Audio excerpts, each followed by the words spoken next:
Hello and welcome to the Nauticast podcast, the one true chapter by chapter podcast going through a Song of Ice and Fire one chapter a week. I'm one of your hosts, Jeff, better known as Brenda Beefish. And I'm your other host, Emmett, better known as Poor Quentin.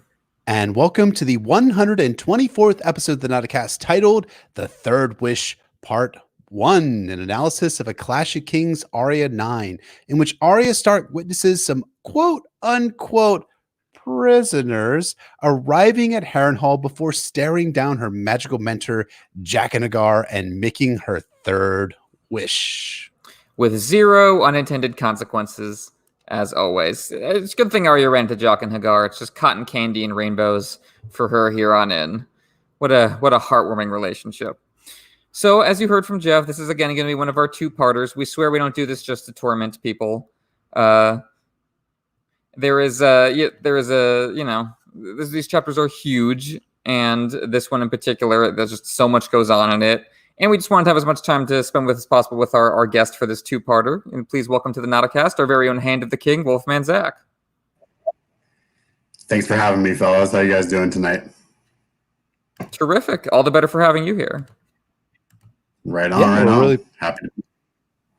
Yeah, we're really pleased to have you on, and it's a pleasure to have you on for this episode. I know you had talked about coming on for some of our episodes that'll be relating to the Brotherhood of Banners, but we're so pleased to have you on for this episode. And this is a monumental, historic chapter in the Clash of Kings and for Arya Stark's arc, and we couldn't think of a better mustachioed person to have on this episode than you, sir. So thank you so much for coming on. Yeah, absolutely. Thanks for letting me badger you guys into this appearance through the DMs for, all these years. And, I appreciate that you guys do this thing and now getting to see a lot of the behind the scenes stuff, the level of detail that goes into it and the time you guys spend on it and how you could very easily, be assholes about that. And you welcome us into this community. And that's one of the great things about being a fan of this is that, just call you guys up and talk to you, man. You're just dudes. It's cool. Damn right we are. It's a Dudes Rock podcast, and it's very sweet of you to say, and we're so happy to have you here. Yeah, thank you so much, brother. So as always, this episode is brought to you by our not a small council, our Hand of the King, WolfmanZack. Who could that be? Grand Maester Tim Bob, troubleshooters of systems and designer of circuit boards, Lord Commander of the Kingsguard, Mark N, Lord Travis, Master of Ships and Word of the Waves, Captain of the War Galley Nightwolf, the ship that stalks the seven seas and wielder of the Valyrian Steel Trident Summoner, the blade that brings the deep ones, Sir Keith J, Master of Whispers, Lord Philip the Merciful, Master of Laws, Archmaester June, Healer of the Lesser Poxes, Ragged Michael, Ward of the North, Nelson the Hammer, Prince of Dragonstone, Scarlet the Other Rebelwoman, and Mistress of Whispers, Lord Micah, the Quilled Lion, Ward in the West, Herald the Golden Tooth, Master of the Bane Fort, and the Kraken's Bane, Lord James, the Gem that was promised, the High Bearded Priest, Lord Jaqen H'ghar II, the Hand of the King, Lady Zine of Valyrium, Sir Jack, Lord of Sir Arthur Dane, and Prince Rhaegar Targaryen's Sad Prophecy Boys Club, His Grace's High Inquisitor, Sir Frank B., Sir Jasper the Cruel, the King's Justice, Lawrence, Prince of Dorne, Kelly, Warden the Eastern Mistress of Old Bay of Crabs, Stephen the Steadfast, Master of Hounds, the Blue Winter Rose, Knight of Highgarden, Lady Stephanie, Lord Adamus, Lord Carlos, Lord Andrew the Restless, the Priest of the Drowned God, the King's Cook, Noli Oli, Master of Cannoli, Sir Sorsadelica, Prince Matthew of House Targaryen, Proud Soy Boy of Summerhall, Defender of the Fifth Book, and Swing Dancer with Dragons, the artist formerly known as Sir K.W. Dent, Elsie the Blackwood Guard, and Batman of the Seven Kingdoms, who is now known as Low Energy Dent, Lord Penchant for Nostalgia, Queer Alice, Rainbow Commander of the They's and Gentle Thems, Lord Quint, Esquire, Master of Absolutely Positively not serving as a spy for several unnamed High Lords and Ladies in order to further the secret Blackfire style conspiracy to overthrow the oppressive Small Council. Haldover, the Waiter for Tiwau, A. Ron, Damp Hair, Prophet of the Forsaken, and High Priest of Euron Crowseye, Lieutenant Glenn, Lord of H-Town, Veneris of House Colgarian, the first of her name, Princess of Dragonstone, Mistress Vart, the Overworked, Queen of the Pencils, the Eraser, the First Draft, the Queen of Monochrome, Devotee, the Great Game of Thrones, Pushes the Realm, Lady Realist of the Seven Kingdoms, Blender of Paints, and Maker of Drawings, Lord Adam T., Lady Alexander of Tarth, Sir Christoph Logus, Bloody Scorpion of the Redfield, Defender of the Letter of Kin, and the Wolverine of House Corgo, Lady Elizabeth, mistress of horse-faced lesbians, Sir Josh Snow, bastard bounty hunter of the north, Surveyor, chief of parties in the frozen wastes, Lord Peter, Lady Ashley, the dead shepherd reborn, preacher of the poor fellows, Marshal Harrison, absent, still shipwrecked in the Jade Sea, Grave, Robb Stark, the cadaver king and horror of Harrenhal, Olaf, proponent of establishing a feudal pseudo-democratic system of great councils wherein every count votes, Sir Tim, the knight who is guided by voices, Lord Nick, Thucydides, Lord of Plagues, Sir Jack, Lord of Sir Arthur Dana, Prince Rhaegar Targaryen, Sad Prophecy Boys Club,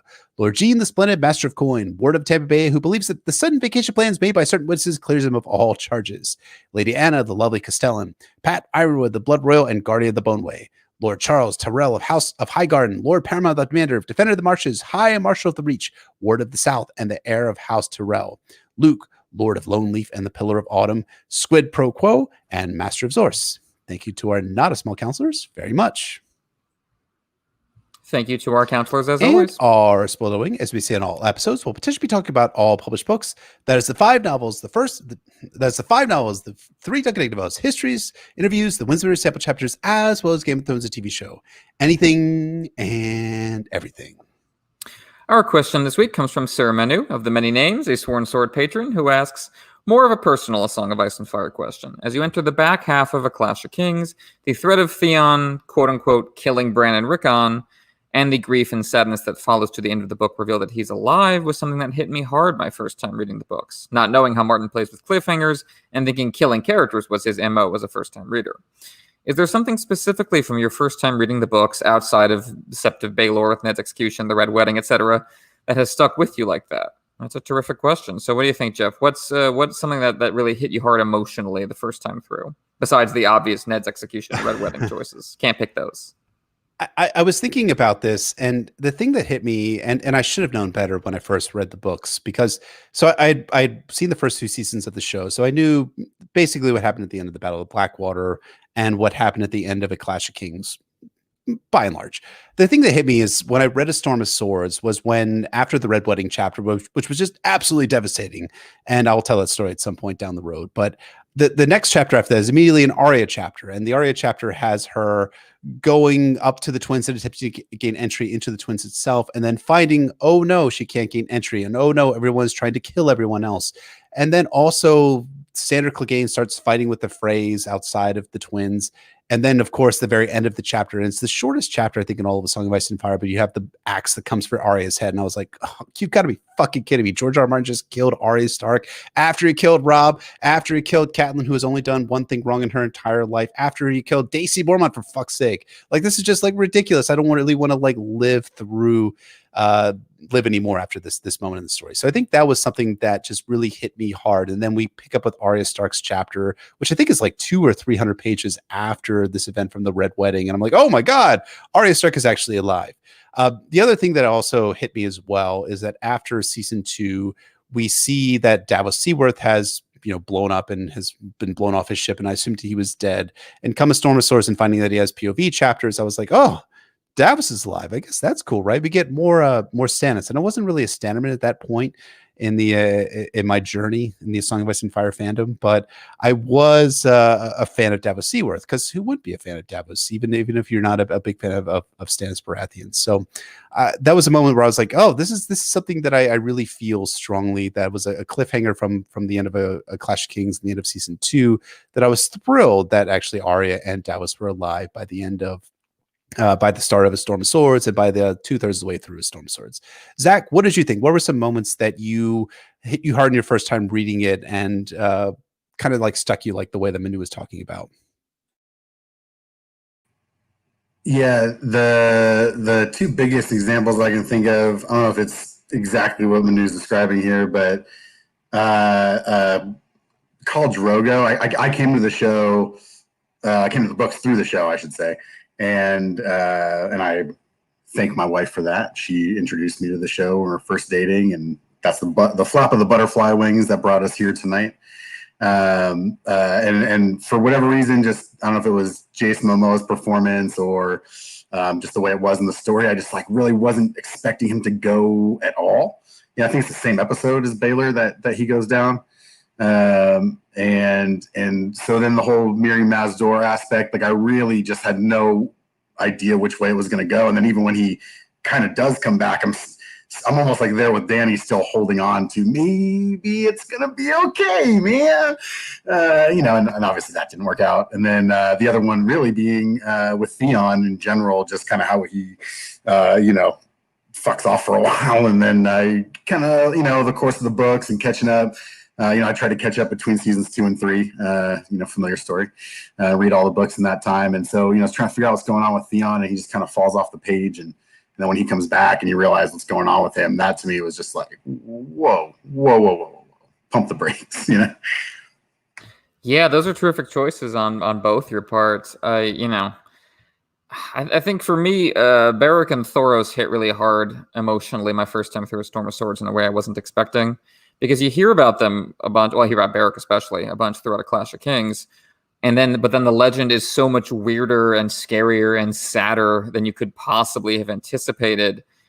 And it's just, and obviously we'll talk much more about this when we get to him proper in Storm of Swords, in which we hope to have Zach back for that. But like Beric is this sadness of like, oh, you kind of should be the protagonist of this story, shouldn't you? Because you're actually doing the thing that everyone else isn't doing, and you're putting magical power to the service of the people. But it's all kind of for nothing, and you realize that as it's happening, and then he's just gone. And that just kind of wealth of storytelling, where you see just like at a distance something that could be an entirely different angle for the story. This resurrected hero fighting on behalf of the people, and it's just a subplot. There's something just so brilliant about that really always really haunted me.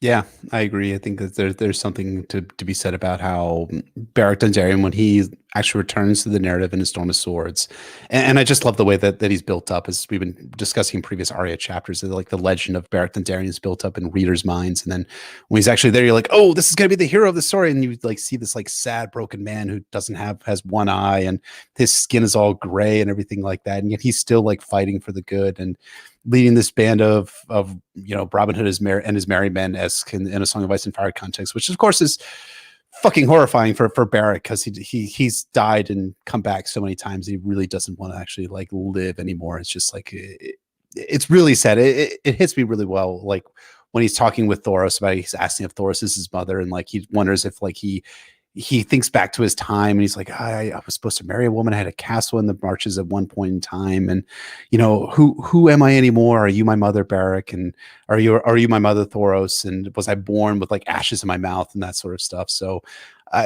it hits me emotionally too. And so all those are excellent choices of both you gentlemen. So I appreciate that. You have emotions? What? No.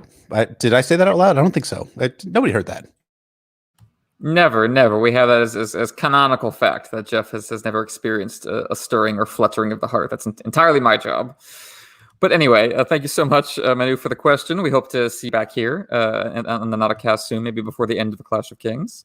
If you'd like to ask us questions here on the Nauticast podcast, you're welcome to become a Sworn Sword or higher level patron over at patreon.com/NautiCastASOIAF, where you can get show notes, access to the Nauta Slack at our 2 highest tiers, monthly Fever Dream chapter by chapter episodes, and of course bonus A Song of Ice and Fire /pop culture episodes like our recently released, if you're listening on the release day, part 4 of The Second Coming, our 5-part analysis of the Winds of Winter chapter, The Forsaken. And part 4 was really, really good. So I really appreciate a lot of the insights that Emma was offering there. And if you are not a Patreon subscriber, check our regular podcast feed as we release part 1 of The Second Coming as a Patreon sample for everyone, anyone, and everyone, everything, everyone, whatever. Hope you all have enjoyed that if you guys have not listened to that already. And if you like what you hear, please consider becoming a patron again at patreon.com/NautiCastASOIAF. And finally, for that Patreon, our next stretch goal is to do a full analysis of George R. R. Martin's 1998 novella, The Hedge Knight, featuring a certain Dunk the Lunk. Be there or be square. But enough about Patreon. When we last checked in with Arya, she had used her second wish against Wheeze as Tywin Lannister rode out from Harrenhal. Let's find out what happens in Tywin's wake in this synopsis of A Clash of Kings, Arya 9, Part 1. There's ghosts. I know there is. Hot Pie was kneading bread, his arms floured up to his elbows. Pie saw something in the buttery last night.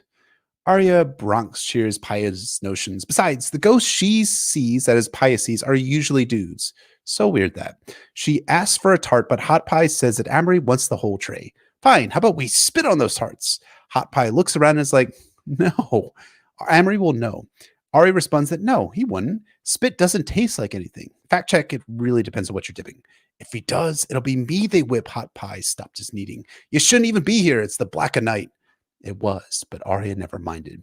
Even in the black of night, the kitchens were never still. There was always someone rolling dough for the morning bread, stirring a kettle with a long wooden spoon, or butchering a hog for Amory's breakfast bacon. Tonight, it was Hot Pie. Hot Pie warns Arya that Pink Eye will have a thing or two to say if he finds her gone, but Arya waves him off. Pink Eye, you see, was actually named Mebble. Why?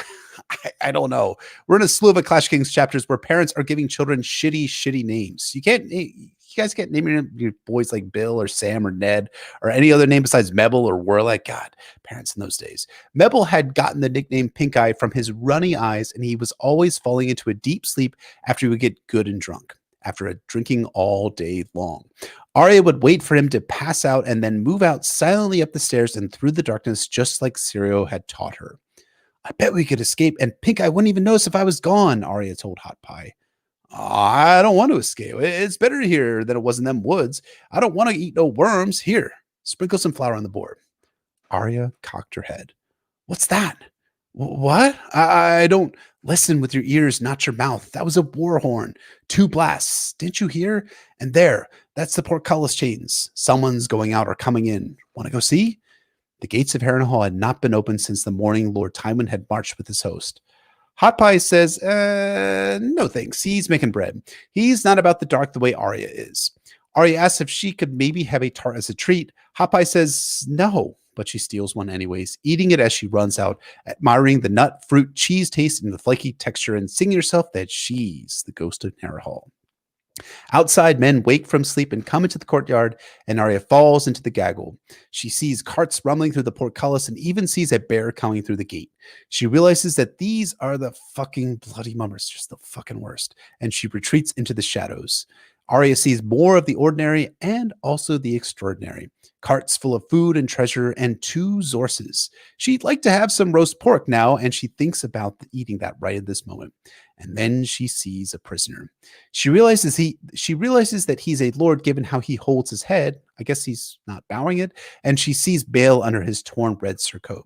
Arya thinks this man is a Lannister, but then she sees that his hands are tied with rope.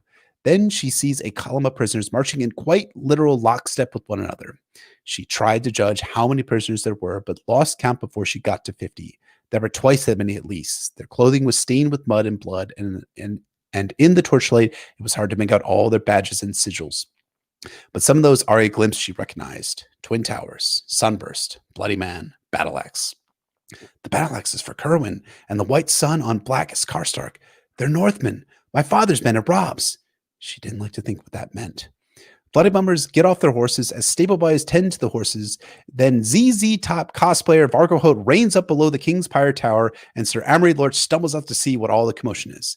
My Lord Castellan, Vargo Hoat said. He had a thick, slobbery voice as if his tongue was too big for his mouth. What's all this, Hoat? Sir Amory demanded, frowning. Captive. Ruth Bolton thought to cross the river, but my brave companion cut his fan to pieces, killed many, and then fell. I can't even fucking do it. And then Bolton running. This is their Lord Commander Glover, and the one behind is Sir Ennis Frey. Amory Lorch looks.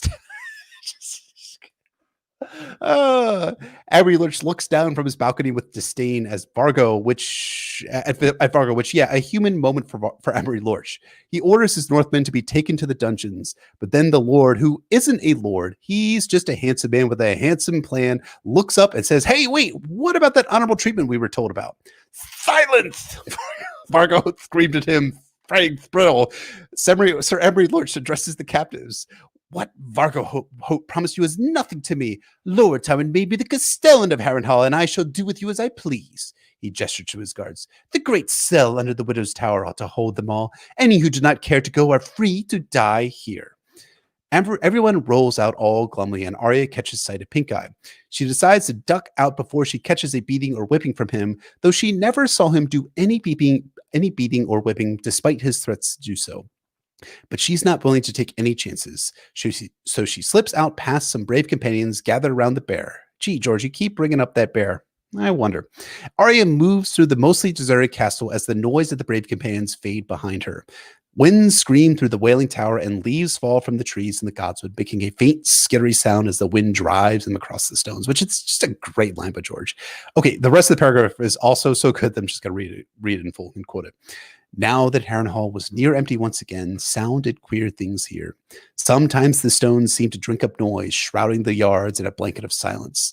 Other times, the echoes had a life of their own, so every footfall became the tread of a ghostly army, and every distant voice a ghostly feast. The funny sounds were one of the things that bothered Hot Pie, but not Arya. Arya moves through Harrenhal, able to traverse the castle easily without the presence of Tywin's guards to stop and question her. She makes her way over to the armory and hears banging. She stops and peers in to find Gendry, muscle like a maiden's fantasy, banging a hammer on a breastplate. Nope, not detecting any romantic overtones in this whatsoever. Arya slithers through a window and drops down beside him, wondering if Gendry will be impressed with her stunting. But no, he ain't. He tells her to get back to bed, but he wonders what all the noise was about. Arya tells him that Vargo Hoat has returned with prisoners, her father's men. I saw their badges. There's a Glover from Deepwood Mott. He's my father's man. The rest too, mostly. All of a sudden, Arya knew why her feet had brought her here. You have to help me out. Gendry laughed. And how do we do that? Sorry. Arya says they're down in the dungeons. Swing your hammer, Thor. Gendry thinks this is not going to work. What about the guards? They'll kill them. All of them? Of course, but if there's more than two, then Gendry is a no on this. Besides, Vargo Hoat will cut off their feet and hands if they're caught. Arya accuses Gendry of being scared, but Gendry tells her to piss off. Arya tries reasoning with Gendry, telling him that there were 100 Northmen. They can free them and then escape from Harrenhal. Gendry shoots back that Arya can't save anyone. Just ask Lami, Gendry says, offering an ice pack for the bruise before asking where they're going to go if they escape. Winterfell, she said at once. I'll tell Mother how you helped me, and you could stay. Would my lady permit? Can I shoe your horses for you and make swords for your lordly brothers? Sometimes Gendry made her so angry. You stop that! Why should I wager my feet for the chance to sweat in Winterfell in place of Harrenhal? You know old Ben Blackthumb? He came here as a boy. Smith the lady went, and her father before her, and his father before him, and even Lord Lothston, who held Harrenhal before the Wents. Now he smiths for Lord Tywin. You know what he says? A sword's a sword, a helm's a helm, and if you reach in the fire, you get burned, no matter who you're serving. Lucan's a fair enough master. I'll stay here. Arya says that the queen will catch her, but Gendry says they probably didn't even want him. Bullshit, Arya responds. Gendry is somebody. I'm apprentice smith, and one day might or make master armorer if I don't run off and lose my feet or get myself killed. He turned away from her, picked up his hammer once more, and began to bang. Good God. Why we have him on as a guest? No, it's great. It's fantastic. Love it. Arya's hands curled into helpless fists. The next time you make put mule's ears on it or in the place of bulls. She had to flee or else she would have started hitting him. He probably wouldn't even feel it if I did. When they find out who he is and cut off a stupid mule head, he'll be sorry he didn't help. She was better off without him anyhow. He was one of the ones who got her caught in the village. Despite the anger, Arya thinks back to the village and the march up and all the horrible, shitty mountainsmen that she had encountered. But she also thinks about the victims too. She wasn't able to do anything but try to hide, and it was only Jaqen H'ghar who made her brave, that made her a ghost. Arya had been avoiding Jaqen since Wheeze's death. She was cool with the logistics of how Chiswick got pushed from a wall, but really, how did Jaqen pull off the dog thing with Wheeze? Moreover, there was the whole deal with how Jaqen ended up in the black cells. Was Jaqen some sort of wizard and roared and biter demons? Arya's only asking questions here. Jaqen still owed her one death. And old Nan's stories about men who were given magic wishes by a Grumpkin. You had to be especially careful with the third wish because it was the last. Chiswick and Weiss hadn't been very important. The last death had to count. Arya told herself every night when she whispered her names, but now she wondered if there was truly the reason that she had hesitated. So long as she could kill with a whisper, Arya need not be afraid of anyone. but once she used up the last death, she would only be a mouse again. Arya doesn't want to go back to bed, and not knowing where else to go, she decides to make for the Godswood. She loves the smell of the trees, the feel of the grass and the dirt, and the sound of the wind. And there was a stream there. And there, beneath rotting wood and twisting splinter branches, she found her hidden sword. Arya hiding her sword is kind of a theme for Arya's story, I see. Anyways, this sword isn't precisely a real sword, since Gendry, who is so goddamn hot and frustrating, refused to help her. Instead, it was the broken handle of a broom, and she was practicing on the drills that Syria had taught her back in the day. At night, she'd whack at the leaves on the trees, pretending they were Sir Ilyn, Sir Meryn, Cersei, or Sandor. And when she got tired of killing her leafy enemies, she'd climb up to the top of the branches, rest, and then climb down. Back in Winterfell, she had been able to climb and see her father Ned under the branches of the great heart tree. But that was there. Harrenhal is here. Arya stares at the face of the great weirwood tree with the terrible face of a twisting mouth and eyes full of hate. She wonders if that's what the gods would look like. Could the gods be heard? And this leads Arya strangely to prayer. Arya went to her knees. She wasn't sure how to begin. She clasped her hands together. Help me, old God, she prayed silently. Help me get those men out of the dungeon so we can kill Sir Emery and bring me home to Winterfell. Make me a water dancer and a wolf and not be afraid ever again. Was that enough? Maybe she should pray aloud if she wanted the old gods to hear. Maybe she should pray longer. Sometimes her father had prayed a long time, she remembered.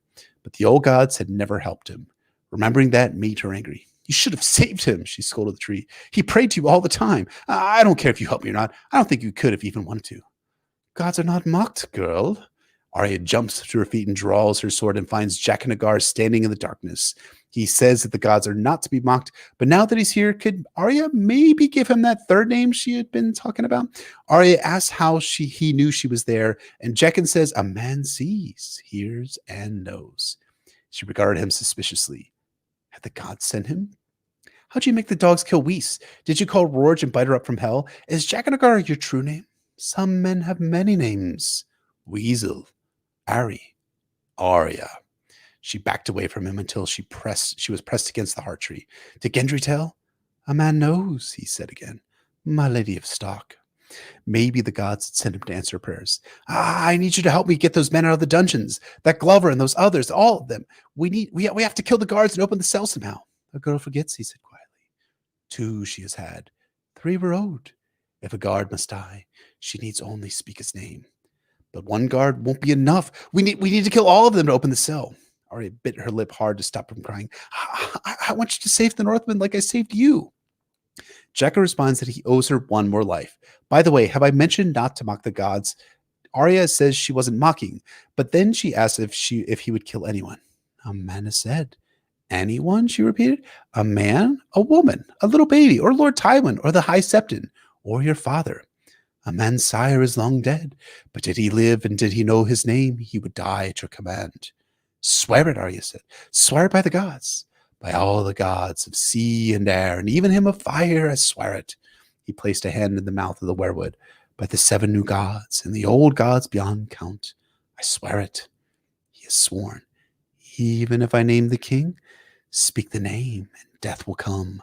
On the morrow, at the turn of the moon, a year from this day it will come. A man does not fly like a bird, but 1 foot moves and then another, and one day a man is there, and a king dies. He knelt beside her, and so they were face to face.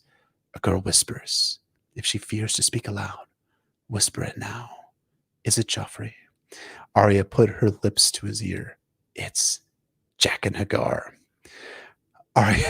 Arya puts her hands behind her head and whispers, checkmate, Fundy. No, she doesn't actually say that. But she does see real distress on Jaqen H'ghar's face. He asks if she's fucking joking, and she's not. He swore an oath. And suddenly there was a knife in Jaqen's hands. Jaqen mournfully says that Arya will lose a friend, her only friend. But Arya knows that Jaqen isn't her friend. A friend would help her, and he ain't helping. Jaqen's smile rises and falls, and he says that Arya might name another name if he helps, and Arya agrees. The knife vanishes, and he orders her to follow. Now? She had never thought he would act so quickly. A man hears the whisper of sand in the glass. A man will not sleep until a girl unsays a certain name. Now, evil child. I'm not an evil child, Arya thought. I'm a direwolf and a ghost in Harrenhal. She put her broomstick back in its hiding place and followed him from the Godswood. I just just love that whenever Jaqen H'ghar calls Arya an evil child, it's just one of those things that just touches my funny bone. And that is A Clash of Kings Arya 9 Part 1. Remember how the penultimate episode of Game of Thrones always has the episode 9 in early seasons being the best or the most dramatic episode of the season? It sure feels this way as we arrive at the penultimate chapter in Arya Stark's A Clash of Kings arc, which coincidentally is also her 9th chapter in A Clash of Kings. What did you gentlemen think? Nicely put, sir, and beautifully done in the synopsis to both of you, of course. Yeah, this is probably my favorite Arya chapter in A Clash of Kings. Her next and last one is great as well, but this is such a perfectly structured puzzle box of a chapter. Every element setting up and paying off in ways that are unexpected in the moment, but feel inevitable in retrospect. Arya 9 is the climax of her story in this book in multiple respects, in terms of plot and theme and character all at once. What did you think of it, Zach? Thank you for asking. What I love about this chapter and Arya as a character is related to the distance that she has from all the royal bullshittery, the political stuff, the grittiness that she goes through, not to overuse that term. And the characters, obviously, the Brotherhood Without Banners and all these cast of characters that she meets along the way. Obviously, she's not fully removed from the politics of the story, as we see here, but she's not scheming around with courtesans and lords and knights. Her scheming here fucking starts with a hot pie. And when Gendry and Hot Pie reject her notions of escape, it's one more nail in the coffin of her highborn Stark ties. Process that takes a while, but it's an identity that she's changed multiple times since Ned's execution, as Jaqen notes. But outside the specifics of this chapter, what captures my attention in fantasy fiction is not the courts and politics and interpersonal dramas of the royal coterie, but more struggles and adventures of folks on the ground.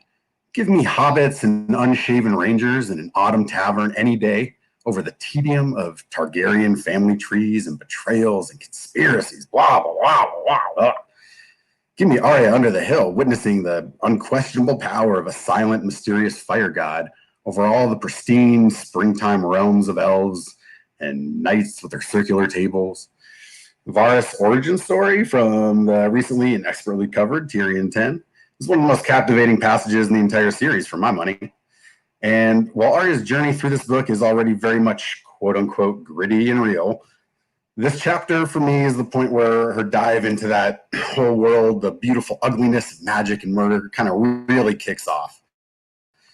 Transitional phase in Arya's overall journey, and there's lots of tension here between her old familiar life and the unfamiliar places where she lands by the close of book 5. Up until this point, she's only killed accidentally or in self-defense, not in cold blood, but by the end of the chapter, she's responsible for a full-on slaughter. Gendry and Hot Pie are familiar, safe faces that Arya feels are most directly able to help fulfill her stated goal, getting back to Winterfell, as Emma will discuss here in a bit. Because after all, compared to the nightmarish existence of Harrenhal, there's no place like home. And I'm not sure who plays what role, when I try to parse out the Wizard of Oz characters, and it kind of just all fell apart. Maybe you guys have a little more insight to that than I do, but I don't know if I have insight into the Wizard of Oz necessarily, but I think that's a good point. I like what you're saying a lot because I tend to incline more towards the high conspiracy and the political intrigue, the battle tactics and strategies and the war shit that I love so much. But getting down into the actual shit with magic murder genies is a fun turn in George's storytelling, and it's one that he's going to employ throughout Arya's storyline, and without the magic murder genie in Jaime, Brienne, and Quentin's arcs going forward. And kind of along those same lines about getting down to the shit, I was thinking about the Curse of Harrenhal in that kind of small ball type way, not like the Melisandre and Stannis having these dire conversations about the nature of man and evil and what is good and righteous and good and all those things and who will be the savior of the world and what the savior has to do here. Because I think like the idea of the Curse of Harrenhal is much more grounded and based in small things in people primarily. And we came down to the idea in a prior episode about Harrenhal being cursed. And I was thinking about the curse in the context of these smaller characters and how they become fairy tale monsters in this abattoir of a castle. And you got things like an extremely minor character like Pink Eye. He just drinks all day and night and his eyes are like running, practically bleeding, right? You also have the Bloody Mumbers. They're not the kind of sellswords that we see, like especially in A Dance with Dragons, they're the types that perform sickening acts of cruelty and ride not horses but zorses. Well, I guess some of the sellswords do sickening acts of violence in A Dance with Dragons too. But these guys are go ahead and go above and beyond what the normal practice of sellsword companies are. You got Weiss in prior chapters, who is no mere overseers, but a psychopath who sicks his dog on people who annoy him. Rourge and Biter are nightmare human beings whose evil becomes refracted through Harrenhal's dark light. Jaqen was just a weirdo before he came to Harrenhal. Now he's a magical murder genie. And of course, as we talked about in a prior episode, I'm a believer in the curse in Harrenhal. But even if I wasn't, the castle does things to people.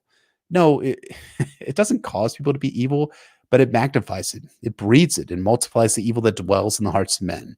And it's in that literal and metaphorical darkness that the curtains open to Arya and Hot Pie in the literal and metaphorical dark.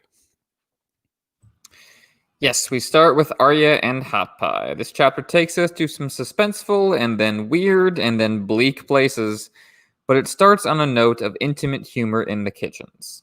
As with the food chain imagery in Arya VIII we talked about with McCall, as with the range of political and magical power at work in the castle, George captures the full emotional spectrum in this chapter, painting with every color. Harrenhal, as I've said before, is just gargantuan enough to serve as a stand-in for the realm itself, every structure reified within its walls. There's ghosts, I know there is. Whether or not Hot Pie is literally correct is less important than that he knows this to be true. It is accepted wisdom in Harrenhal, in this microcosm of the realm. Arya scorns the accepted wisdom as she did on the outside, given that it hasn't protected her and never seemed to have a place for her anyway. As she points out, Pia is always seeing things in the buttery. Usually they're not ghosts. They're flesh and blood men come to fuck her. That's the lived reality of Harrenhal, the visible, tangible stuff of the day-to-day mundane existence Arya inhabits in contrast to the other POVs, as Zach was pointing out so well. You are being screwed, literally and figuratively, not by ghosts, but by your fellow man. Arya wades neck-deep into man-made conflict in this chapter. Hot Pie whispers about ghosts, the fairy tale legend at the core of Harrenhal's dark reputation, while his arms are elbow-deep in flour. And that, right there, is where Harrenhal's power actually comes from, as far as Arya is concerned. Sustenance, resources, physical, political power. The hierarchy of Harrenhal is not that of the dead versus the living. It's the people who want tarts versus the people who have to wake up and make those tarts. and I like the too about Hot Pie being covered in flour, talking about ghosts. I think that should remind us of the story that Arya remembered when she was down in the tunnels under the Red Keep after Cyril Farrell told her to go. When she was remembering the story about when Robb took her, Sansa, and Bran down to the crypts, warning that there were ghosts who were hungry for her blood down there. And the quote from Game of Thrones: "When the spirit stepped out of the open tomb, pale, white, and moaning for blood, Sansa ran, shrieking for the stairs, and Bran wrapped himself around Robb's legs, sobbing. Arya stood her ground and gave the spirit a punch. It was only Jon, covered with flour." And when we talked about that moment from Game of Thrones, we talked about how the story hinted at future story development for Jon becoming a ghost, and the likelihood of the dead rising in the crypts, like we saw in Season 8's The Long Night, and likely replicated in A Dream of Spring. Here, I'm hoping that the foreshadowing doesn't have Hot Pie becoming a ghost, because I really would like to see this guy survive. But I do think this does speak to the past, present, and future of Harrenhal. It's a castle of ghosts, the hubris of man brought low by magical fire-breathing dragons who killed everyone inside of the castle with magical fire. And soon, this castle will be haunted by more ghosts, more blood, more death. So Hot Pie and Paya aren't wrong. There are ghosts in the crypts. There is a history of blood, fire, and death here in Harrenhal. And this castle is haunted by its evil history and sinister reputation. And the flower, I think, kind of works as a stand-in for that truth. I really like that connection, back to the Winterfell crypts. I think it's that same idea, the mundane versus the supernatural. And in the more kind of mundane political context with which Arya is familiar, Arya wants to spit in Amory Lorch's tarts, a private, intimate way of expressing her hatred of the men who rule her world. Hot Pie glanced around, nervously, even though no one is watching. He thinks they'll get caught, even though, as Arya says, it's not like you can taste spit. Hot Pie is attaching supernatural properties to the mortal men who run Harrenhal. In his mind, really, they are the ghosts of the castle, as Varys supposedly uses black magic in his espionage. It's not literal sorcery, but the paranoia as though it were. Life under men like this, bullies who rule with an iron fist, is akin to life under possession, never knowing if the others or Euron Crowseye are listening. Arya is right to want to strike back against that. Yeah, but if Amory can't taste the spit, as she points out, well, what's the point of her protest? It gives her nothing but temporary catharsis. I agree, and I think sometimes we as fans, like, we look at Hot Pie and we see a laughable character with a silly name, and we also see a character who doesn't have Arya Stark's temperament and the residue of the noble upbringing, which contributed to her ability to shrug off danger and death. I mean, what I'm saying is that Arya is kind of an outlier to how people should behave given the circumstances that these kids have gone through, and Hot Pie is more of the norm, right? He's a scared kid who has seen things that no child should see. He fought a battle at the God's Eye, and he watched people die in battle and then burn to death in the farm. He saw animals burn to death there too. Hot Pie was there when Kutchek and Tarbor abandoned them in the Riverlands, demonstrating that no adult would protect them. And he watched as Wrath the Sweetling murdered Lamy Greenhands before he was force-marched through the hell of Gregor Clegane and the Mountains Men to Harrenhal. And then he got beaten with wooden spoons for just giving Arya an extra tart just 2 chapters prior, which makes what Arya does at the end of the scene when she steals a tart a lot less admirable rather than daring. And of course, Hot Pie is reluctant to take a wrong step or do something that would potentially get himself tortured, beaten, or killed.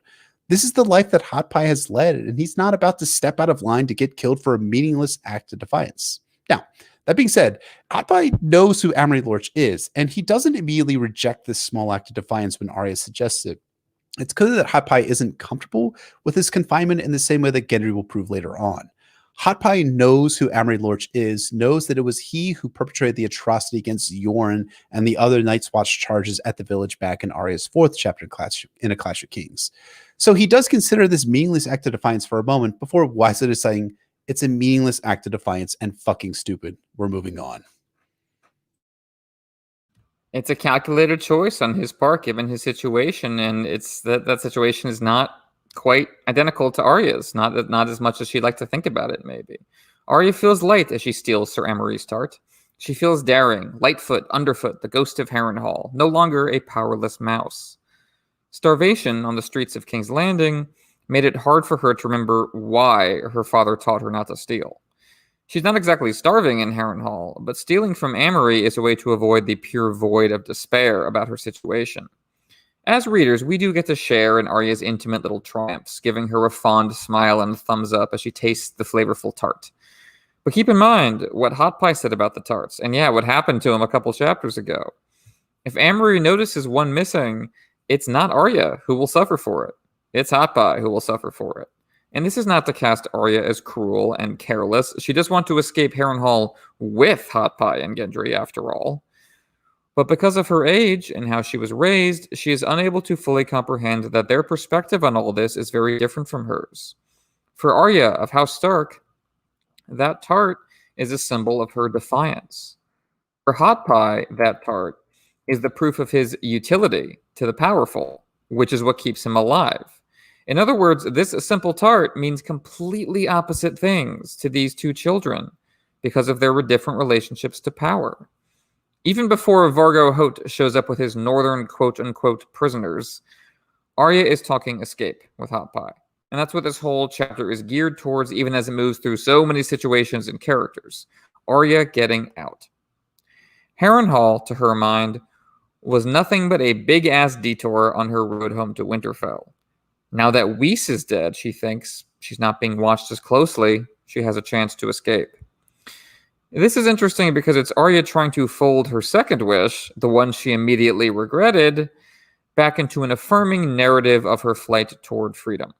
In the moment of Whis' death back in Arya 8, Arya felt horror and sickening shame at the realization that she basically wasted the one leverage she has over power.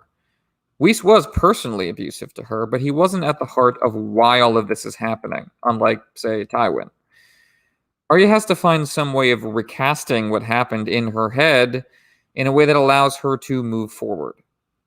Whis was replaced by Mebble, aka Pink Eye, a man as unthreatening as Whis was threatening. He gets drunk, he passes out, Arya does whatever she wants. I mean, they call him Pink Eye, it's not exactly intimidating. Of course, Arya is able to wander around Harrenhal, basically doing as she pleases, not only because she had Whis killed, but because as she did so, the army left, and so there's too few men to keep track of everyone. That's the larger picture, over which she still has no power, even as Jaqen's ability to kill at will seemed to give her a way to strike back.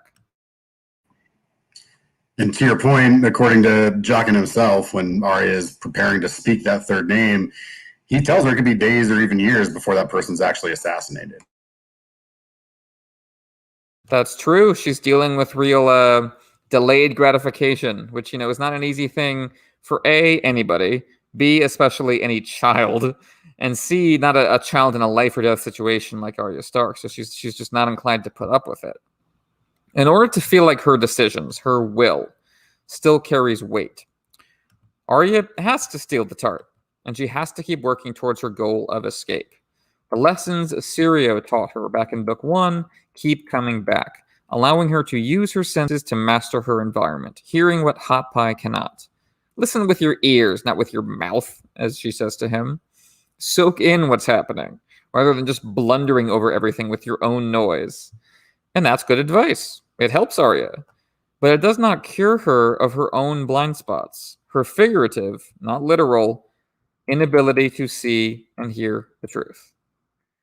What Arya cannot accept is that Hot Pie does not want to escape Harrenhal. He wouldn't even conceive of that as an escape. Not really. As far as Hot Pie is concerned, Harrenhal is the escape from the world outside, the deprivation they went through when they were on their own. It's better in here than out there, because out there we ate worms, and in here we are making bread. Nothing motivates man like hunger. As I said in previous Arya chapters here, George is complicating our perspective on Harrenhal and Arya's story within it by calling our attention to multiple kinds of horror and asking us which of them is more important. For Hot Pie, the ghosts are real, but Harrenhal is still preferable to him because of the more mundane physical realities of the place. For Arya, the ghosts are not real, but the mundane physical realities are only a temporary salve. So while Arya is more materialist and grounded than Hot Pie when it comes to the supernatural, her head is firmly in the clouds when it comes to the question of how they are to actually live in this age of wonder and terror. Winterfell was never endgame for Hot Pie. The bosom of hearth and home was never waiting for him at the end of the hero's journey. He was headed to the wall for a lifetime of servitude, freezing his ass off in exchange for 3 square meals a day, sacrificing for a realm that will neglect him, abandon him, rely on him while forgetting he was ever there. For Arya, the difference between Harrenhal and Winterfell, Lannister and Stark, is night and day, the heart of the matter. For Hot Pie, life at Harrenhal is a better deal than he was likely to achieve anywhere else. Neither of them are wrong. Both reach conclusions that make sense to them. They inhabit the same world, and yet at the same time, they don't. So what is important? Whose story matters? Whose truth matters? How do you reconcile your values, our different life stories? Arya must confront these questions again and again in her chapters, and there are no easy answers for her. Even as George carefully builds the tension and excitement leading to the prison break with one hand, the other hand is busy undercutting all of that, showing us perspectives in which the prison break isn't even a prison break to be longed for. And this forces us to contemplate our own perspective and its limitations. Yeah, I think that's a really great perspective. And I wonder whether George is doing a little bit of meta here, which is not the last time he'll do in his own series. And it's not the last time in this very chapters we'll cover in part 2. Arya could be a stand-in for readers of fantasy, constantly urging other people in the stories to do the brave, heroic, daring thing, because that's what we as readers want them to do. Like us, readers of fantasy, Arya has been kind of immunized from the depredations that affect the Hot Pies, Pyas, and Gendrys of this world for most of her life. We think people can run into certain death situations and come out unscathed. It's just fantasy, right? It's just a story. But this is where George's melding of different genres into A Song of Ice and Fire kind of crystallizes things and makes Arya's perspective a bit short-sighted, to say the least. Marching into certain death in A Song of Ice and Fire won't have the protagonist coming out the other side grinning and unhurt. It will lead to, guess it, certain death. Arya's story in Harrenhal in A Clash of Kings is the dark side of fantasy where the monsters get you. I mean, where horror creeps in, forcing readers to understand that bad things will happen to good people if you're not careful. And Hot Pie realizes this. He's realized this his entire life growing up in King's Landing. He knows he's one of those elf soldiers from the battle under Mount Doom who Sauron swats to death, those unnamed elf soldiers, rather, not the hero Saruman or Frodo, Frodo, of course, who's the hero of Lord of the Rings, who is able to go through certain death situations and come out unscathed. Hot Pie is the guy who is the common type of person you're going to find in 98, 99% of all the people on this planet. They're not going to do stupid, shitty things in order to attain small, really kind of unrealistic and meaningless victories. And he's the guy that wants to just survive, to live to the next day. And I think that makes Hot Pie, whatever you say about him, much more relatable as a character than even a character like Arya Stark, who I like. But Hot Pie is more relatable. Let's be real. And so, I think Arya's, you make a great point. There's two different kinds of relatability, and that like Arya's need to solve it and do the big heroic thing is relatable, but then Hot Pie's more grounded perspective is also relatable. And the reader has to go through this process of like, oh, I'm Arya, and then thinking, oh no, wait, I'm actually Hot Pie. Like if you drop me in that situation, no, I want to be in my corner and everything is okay, and I have flour and sugar and I don't have to think about this. Yeah, that would absolutely be me. That's much more realistic in truth. Having played this kind of neat little game with the shifting perspectives of Arya and Hot Pie, George now extends his gamesmanship to the plot itself. Arya arrives at the gate of Harrenhal, having heard the horn of someone arriving, to find plunder that is not plunder. Prisoners who are not prisoners. Lannister cronies who no longer fit that description. What seems forthright to her to the Bloody Mummers. The Northmen she thinks of as Vargo Hoat's prisoners are actually his new comrades in arms. Life in Harrenhal, in the realm at war, in the fallen world of adults, is considerably more corrupt than she had imagined. Even Amory Lorch is caught flat-footed, naive in his own way about how his world works. George lingers with his narrative camera for a while on Robert Glover, commander of the Northmen in question, so that we invest sympathy and desperate hope in him as Arya does. I know those banners. Those are my father's men and Rob's. They remind me of the home to which I longed to escape. And now they're here, in chains. And she doesn't want to think about what that might mean. Of course, what she thinks it means is that the Northmen lost a battle, and that's what Vargo Hoat tells Amory. The truth is both better and worse from Arya's POV. Better in that the Northmen didn't lose a battle and are about to take Harrenhal away from Amory Lorch. It's worse, though, in that they are not actually the enemies of the cruel, hateful Bloody Mummers. They are new best friends. Roose Bolton's master plan passes right over the heads of both Arya and Amory Lorch, locked as they are into different sides of the same oppositional mindset. I can't blame Arya for hating the Lannisters, of course, but West bad and North good is just not an accurate view, and it blinds her here. George keeps us distracted with Vargo's lisp, which Jeff did so well, his mutual enmity with Amory, and the fate of the Northern prisoners. So we don't question any element of Vargo's story, which if we did, that story really doesn't make any sense. Everything we know about the Bloody Mummers suggests that they are cowardly bullies, only picking fights with people who can't fight back, not armies. Moreover, there's just not very many of them. There's like 100 Bloody Mummers? Is it really likely they were able to defeat Roose Bolton, a canny commander with 10,000 men? Just like Arya, just like Amory Lorch, the reader has a limited perspective, and so cannot grasp what's really happening here until it's already happened. We feel George pulling the wool from our eyes to show us the truth he hid from us. Yeah, and I got to be honest, I'm just not over Game of Thrones Tyrion 8 when George R. R. Martin told me, personally me, that Roose Bolton was not intentionally throwing the Battle of the Green Fork. All right, fine. George wasn't addressing me specifically. It was like a suspect burn from like 2001, but still, I was only 17 years old at the time. The thing is that it felt personal to me because here we see when Roose wants to win a battle, he comes up with some pretty smart battle plans, or he utilizes other smart battle plans suggested by others, as I'll talk about here in a moment. Right away, we see the sense in the plan itself. Arya repeatedly says that Amory Lorch has 100 men to hold the castle, 100 men for 1,000 doors, 100 men are holding the castle. This is brought up repeatedly over and over again. Again, it's wild how hard Tywin tried to cross into the Westerlands that he took all but like 100 of his dudes with him for that battle itself. It's also wild, too, that Harrenhal could be held with the 100 men, but I digress. So Roose Bolton sends 100 Northmen as captives of the Bloody Mummers to infiltrate the castle. Add in the other 100 Bloody Mummers that Emmett was representing before, and the anti-Amory forces all have the Westermen at a significant force disparity, at least 2-1. Plus, there's the disadvantage of the walls of Harrenhal is then immediately mitigated by getting these guys into the castle itself without the hassle of building siege engines and equipment, assaulting the walls, and getting a lot of your asses killed. Note that Roose Bolton's MO throughout the narrative is to keep his main army preserved while risking others in his service. That's just a Roose Bolton method right here. Note, too, that Ramsay will use this same trick, posing as an ally of Theon Greyjoy in order to gain entry into Winterfell later in this same book. It's almost like father and son have like the same kind of mindset about these things, and maybe it was Roose Bolton who suggested this plan to Ramsay. I don't know. We'll talk about that when we get to the end of Clash of Kings. So Robert Glover and Aenys Frey are in charge of the river and Northmen in this fight, while Roose and Steelshanks Bolton don't show up until after the castle is taken.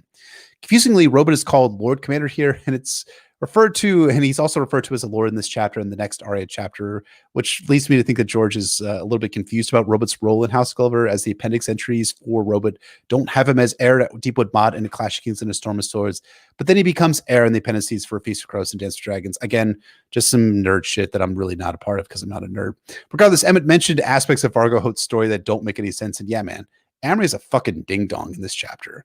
Something I caught in this reread is how Vargo rolls up with all these captured goods, or I assume they're captured, they guess could be forage, but claims to have cut off Roose Bolton's vanguard, that is his forward element of his main army, while the baggage trains are typically kept in the rear of the army to prevent their capture. So Roose Bolton had all of his forage, all of his baggage trains in front of his army. That doesn't make a lot of sense, and Amory Lorch should have known better. But of course he doesn't, because again, he's a fucking ding-dong. And Amory Lorch's reaction is one of displeasure, not suspicion, which of course dooms him. Why Amory Lorch is displeased is kind of unclear. Does he simply just hate Vargo Hoat? I understand that. I mean, I don't like this guy. Maybe he wants the glory of defeating Roose Bolton in battle, or maybe he figures he'll have more mouths to feed if he has all these Northmen inside the castle. But he's Tywin Lannister's dog, and Vargo Hoat is Tywin Lannister's ostensible dog too. So he's going to hug Vargo Hoat like he did back in Arya 7 because he has to, because he's a sworn Lannister man, and Vargo Hoat is also a sworn Lannister man, right? No. Vargo Hoat's loyalties lie elsewhere, and his loyalty lies in the form of who is going to actually be victorious in this role, which is just hilarious how Vargo Hoat switches sides in the War of the Five Kings at the moment that Tywin Lannister starts to become ascendant. This is just the Vargo Hoat story, and I mean, I don't like what happens to Vargo Hoat ultimately, but I do think that there's a delicious amount of irony in Vargo Hoat switching sides to the winning side just as the winning side starts to lose. Well put, sir. Zach, you got anything on that section, or you want us to just keep rolling, sir? All right. So, as Arya wanders away from the gate, George takes some time to viscerally ground us in the funhouse, topsy-turvy world of Harrenhal. Echoes do strange things to sound here. Winds shriek, leaves skitter. And for those already inclined to fear ghosts, reading into the Rorschach blot of the castle like the red comet above, this is proof of the supernatural. Again, Arya knows better. That's not literal ghosts making those noises, it's just the way the castle is shaped. But the castle is shaped like this. It is what it is because of dragonfire, because of supernatural power. Harrenhal was conceived as Black Heron's tribute to his own political power, rendered moot by the game-changing arrival of magical power, Aegon, his sisters, and their dragons.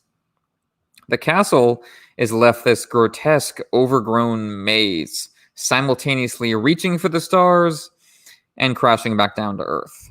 There are ghosts, I know it, as Hot Pie says, is a way of processing life in a place that just feels so damn wrong, that it wasn't built for you, as Arya thought about it earlier in the book. These magical elements don't necessarily act on their own. Harrenhal is not haunted in the campfire story sense, with literal agency and consciousness. But there is something about the place that kindles dark fires in the human heart, magical radiation seeping out from the very bones of the castle. It gives a framework for the seething, inchoate consciousness of humanity, a shadow on a wall for us to project into. Arya thinks of herself as the ghost of Harrenhal, a way for her to feel in control of her environment.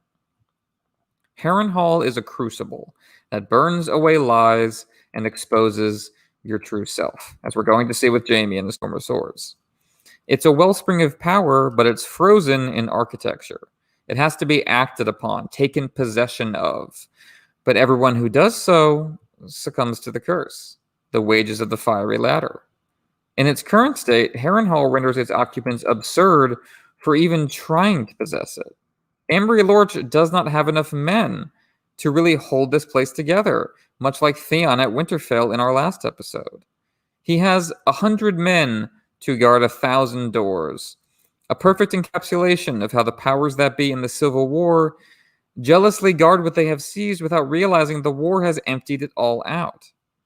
If Harrenhal is the realm, then the realm is bereft of occupancy, life, and laughter. We are left alone with our ghosts, frozen memories of our will.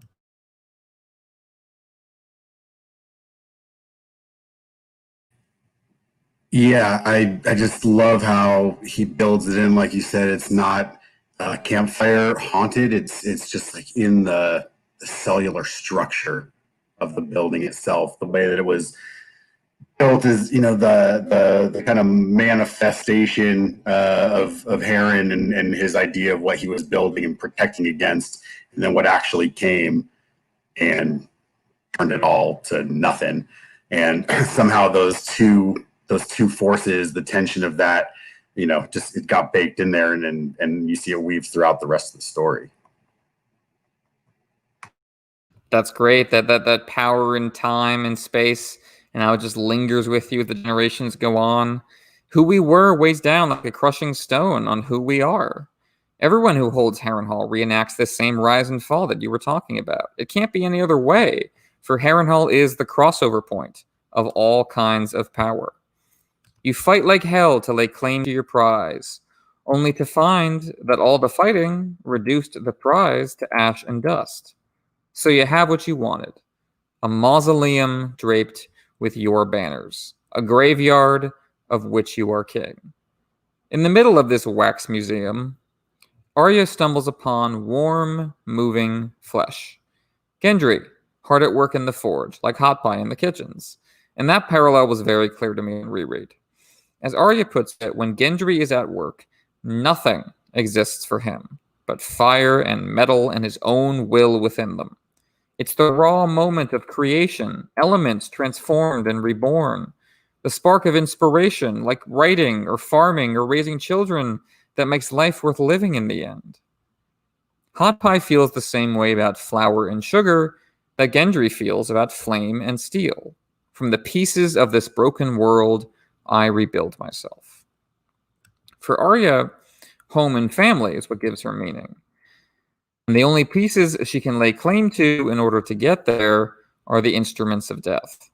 Before she tries to do that, however, she pauses to watch Gendry work, clearly experiencing early sexual stirring at the sight of his body. Expressing both fear and desire is necessary to avoid crushing miserablism, in which the story simply becomes a parade of torments. There is no lesson to be learned from that, nothing to take away. Desire without fear is indulgence. Not that there's necessarily anything wrong with that, but dramatically it's not very potent. Conversely, fear without desire lacks the crucial ingredient of temptation. Arya must want, reach out, and then recoil from the result. Sex and death, the haunting extremes of the human experience, with the body as the battleground between the two. Gendry shapes his own body with the disciplined movements with which he shapes steel. You can see a glimmer there of the idea of the united body and soul, the crossover point between art and action discussed by the ancient Greeks and pushed forward quite obsessively by Japanese poet/philosopher/nationalist activist Yukio Mishima. But Mishima's idealism ran aground on the realities of politics, his own included. And the same thing happens with the idealized image of Gendry. He is muscled like a maiden's fantasy, as his father Robert was before him. Yet just as Robert's image withered and died when he came time to rule, Arya's own maiden's fantasy of Gendry is complicated by their power dynamic. Arya realizes all at once why she came here, why she's so restless, why she can't stop bothering her friends. This is her chance to get out. And once more, as with Hot Pie, Gendry tells her not only that he doesn't want to come, but that she has no idea what she's talking about. Hot Pie, however, is intimidated by Arya. Gendry is not, and so he puts things more bluntly. He says that Arya seems to have learned nothing from what they went through. You're still playing the spunky princess? You still think that's going to work? You still think you can just transform material reality that way? The fact of the matter is, as he says, that 2 guards would be enough to stop and kill them both, if they were stupid enough to try what Arya is proposing. If Arya had internalized the lesson of Gregor Clegane's ultraviolence, she would not even be thinking of doing this. Well, what is that lesson exactly? As Gendry argues, that lesson is you survive by being useful. The people with the power to kill you think of you as, at best, a resource. And the solution is to be a useful resource. This is the chilling worldview of chattel slavery that infects systems that are not even on the surface necessarily chattel slavery. There is no way outside that system.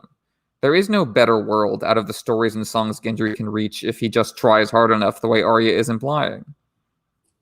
Absolutely right. And I think you were talking before about Gendry being muscled like a maiden's fantasy. And we also get another reference to Gendry being Robert Baratheon's bastard when it's mentioned that Gendry's hammer was like part of his arm, which connects really beautifully to Robert in his prime, with his warhammer being an extension of his arm as he's swinging it against his enemies and Robert's in his own rebellion. But there are other parallels between father and son that are less flattering in this chapter. And I understand where Gendry is coming from, as I'll talk about in a bit, but you do get the sense that he's growing comfortable in his setting. It's too comfortable, if you ask me. And that's what happened with Robert too. You know, a lot of people ask, like, what was Robert doing in the years after Robert's rebellion? Because we don't really hear about much of what was going on at the court before we get to the Greyjoy Rebellion in 289. Well, I think we're getting a picture of what Robert was like in these early years of his reign. Robert became too comfortable with life at court. He had no battles to fight, no lost love to fight for. So he got comfortable, fat, lazy as king. Now, Gendry isn't quite at the fat and lazy state of things. I mean, he is definitely getting his upper body strength going on here, which I really approve very strongly. What Gendry is doing here, working at, that hammer, like getting those delts in, that shoulder work, it's just brilliant. Good job on Gendry's part there. But in all seriousness, he is showing this kind of comfortability with letting things lie and just kind of sitting back and just living in this moment. And thankfully for Gendry, he's going to prove more dynamic than his sire in the long term, and he will fight for the right with the Brotherhood without banners. But through Gendry, like I said, you can see the early stages of Robert Baratheon in the immediate years following his rebellion and after his coronation, and what became of this guy who Ned says was muscled like a maiden's fantasy. His hammer was an extension of himself, and when Ned sees him again in 297 AC, he's grown fat, too fat even to sit a horse. Yeah, I really think, the way you guys are talking about his kind of political understanding and the way he's kind of growing into himself, I kind of want to see that alternate path where he kind of buys into some of this magical element with Arya and explores that. And, he kind of wants to stick with the Brotherhood, but just, I'd love to see that kind of play out in the long run, but I don't think that's really going to pay off in the end. I don't think George really gives a shit. Probably not in Gendry's case, but yeah, it's fun. You can easily imagine him as kind of like a Thor figure with his hammer, and you could easily see a version of Gendry becomes more magically inclined. But those forking paths that come up for all these characters and their supporting characters and their friends, and so often they have to part ways. And even before they part ways, they diverge in terms of what they want, what they're trying for in life. We're seeing that here. Winterfell means an end to suffering for Arya. It simply cannot mean that for Gendry, because all it would mean in practical terms is that he is sweating for someone else. All that would change is he, Gendry, would have a risk to getting his limbs hacked off by Vargo Hoat in the process. Now, unfortunately, the powers that be won't let honest laborers like Gendry stay neutral. But Gendry's larger point remains. Arya is not recognizing that the danger facing Gendry and Hot Pie is a permanent proposition for them. Arya is acting as though Winterfell means home and hearth for Gendry instead of just another place to make horseshoes for rich people. And in truth, Gendry doesn't even mind making horseshoes for rich people, as long as he also gets to work the forge on his own account, on his own time. The stirrings of real-life labor history there, craft potentially leading to independence. What Gendry can't stand anymore is this narrative Arya keeps pushing, wherein the Lannisters are their political foes as members of Team Stark. That's what we all are, right, gang? No. Robert Glover is not Gendry's friend, any more than Emery Lorch is Gendry's friend. There is literally no reason for him to think as Arya does. As Jorah said, the people just want to be left alone. A sword is a sword, a helm is a helm, and fire burns no matter who you're working for. These material facts of the world are meaningful to Gendry, not Stark versus Lannister. As Gendry reminds Arya, she couldn't save Lamy. Her plan is less a sensible strategy than a desperate desire to make up for that failure. Arya calls him a coward. That doesn't work. Gendry is unimpressed. Arya then reminds Gendry that the Queen wanted him. He's important. And you can understand Arya's perspective. She cares about Gendry and wants him by her side, within her same social and cultural milieu. She wants him to be part of the stories and songs. But as she is inadvertently exposing, Gendry's noble status is not something he can make use of to better his life. It's a target on his back, and he wants no part of it. You're somebody, Arya insists. Yep, Gendry replies, I am a smith, and someday I will be a master armorer if I don't get myself killed first. I just want to argue with Gendry about this point because, I mean, my counterpoint is that there is a measurable distinction between the Starks and the Lannisters in this war. And look, I'm going to be entirely fair to Gendry because I like him and I love his upper body routine. But I think it's unfair to dispute Gendry's perspective for the justification for Northern independence or Robb calling the banners for Ned Stark and all that macro political shit as Zach was talking about. It's unfair for us to talk about Gendry in that context.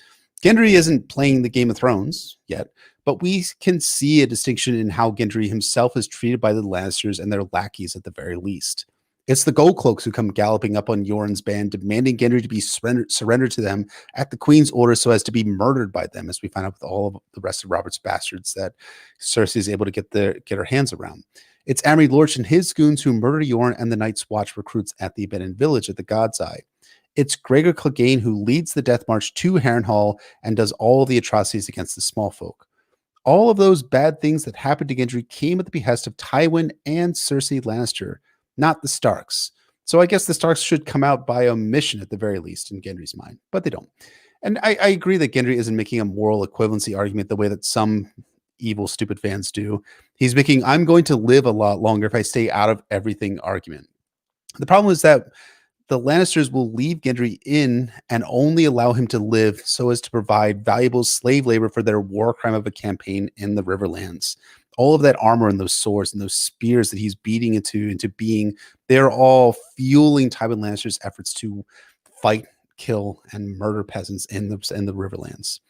The thing is, and this leads to my singular criticism of the chapter, and so to speak, is that this scene would have been a lot more effective if it had come in Arya's 10th chapter rather than her 9th chapter, because there, Gendry could have made the effective argument that there is no functional difference to the lives of the small folk under the Lannisters or the Starks or their respective loyalists.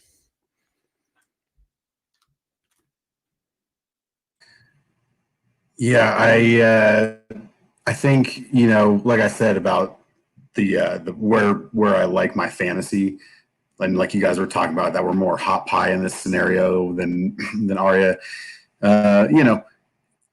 Just imagine yourself just as you are in this time and just the violence that just exists. People just get fucked up so bad in the most random ways, like all throughout the backstories and in these scenes. And,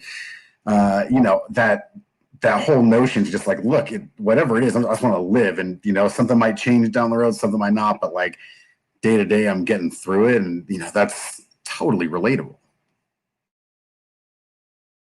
I agree. And I think, as Jeff was saying, it's not quite that Gendry is saying that the Starks are the moral equivalent of the Lannisters here. He's saying that whatever the difference is, it's not worth risking me for it. Like, it's not, what am I going to get out of that difference other than potentially losing my feet to Vargo Hoat? And when Gendry is forced towards more political action, it's not taking up arms for Robb, but it's taking up arms with the Brotherhood without banners, and they appeal to him on the basis of their actions and how they handle both sides. So I think you can see some interesting political development for Gendry there.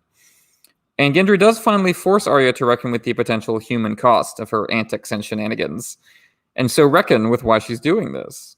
She says she wants to free the Northmen in order to get out and to save the day. And she does believe that, but this is also about her own agency and control. Gendry asked whether she learned anything during their torturous stay in that village by the lake, and what she learned was to hate powerlessness. I think it's rare that a human being gives themselves 100% over to submission, body and soul. Even Aeron doesn't do that in The Forsaken. Everyone has strategies, little outs, things that are theirs and no one else's, that they cling to in the midst of hell. It's how we keep going. For Hot Pie, it's cooking. For Gendry, it's smithing, the lifeblood of labor, the tasks that make them useful to their overseers. Even if the fruits of their labor do not belong to them, the labor itself does, always and forever. Arya, though, does not have this sacred apprentice relationship to her work. Not yet. That's going to wait for Braavos. There's no real aesthetic sense to just cleaning up Harrenhal. There's no craft, and she wasn't raised with this. Then again, she hated the activities with which she was raised. So Arya had to find her own unique escape valve. Something that was hers and could not be taken away, like Needle, or Lami, or Ned. As she thinks to herself, she lost all control over her own life in that village. And it was Jaqen H'ghar and his 3 wishes that really changed that. And this is the first time that Jaqen comes up in Arya's thoughts in this chapter. She's been trying not to think about him, because Whisa's death, the second wish, left her afraid of her magical mentor. Chiswick, the first wish, that was easy. Anyone can push someone off a wall. But turning Whisa's beloved dog against him? Oh, that must have been sorcery. Now, we know as rereaders, coming back from a dance with dragons, that Jaqen probably used basilisk blood to enrage the dog. There was no magic involved. But Jaqen does have magic, as we'll see soon. It's not that this is a world in which magic explains everything, nor is it a world in which magic explains nothing. It's both at once, difficult to discern. As such, Arya is increasingly concerned about who and what Jaqen really is. He's starting to feel like a figure out of the stories and songs, like one of the Grumpkins that Old Nan said would offer wishes to protagonists like her. And, this is a great meta moment on George's part. This is something that Stephen Atwell wrote really well about in his essay on this chapter. George is showing us how the process of storytelling and story analysis helps Arya navigate her life. Arya knows that she has to be careful with this third wish, because in Old Nan stories, the third and final wish is the most important one, and it's the one in which the Grumpkin, or the Djinn in our world, tries to screw you over and escape. Often in A Song of Ice and Fire, the lessons of these songs and stories fail. They were there to blind you to bleak truths, as Sandor says in Sansa's next chapter. I'm honest, it's the world that's awful. But sometimes those songs, those stories, those lessons act as psychic armature, preparing our characters to do battle with a confusing and dishonest world. In this case, Arya knows from the stories that she has to take this wish seriously, use it effectively, but part of her never wants to use it at all.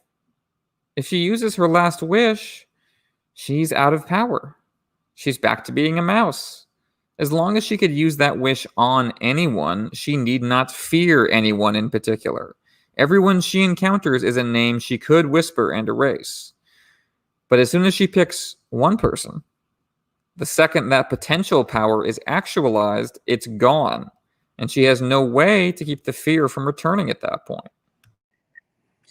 And you see her, try and retain that third wish after the slaughter of the Lannister men. She goes back and says, "Okay, now I have my wish. So you were just helping me there." She's kind of again trying to kind of shape the narrative herself there by putting it to him that way. And he doesn't really bite. And that's again kind of a little hint at her powerlessness when she's trying to again shape her own story, and Jaqen doesn't quite let it happen.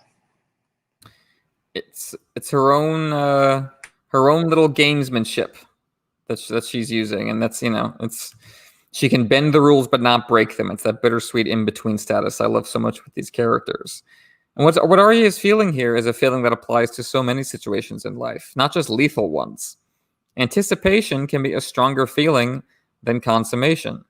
The potential for getting what you want can outweigh actually getting it. Time gets away from us.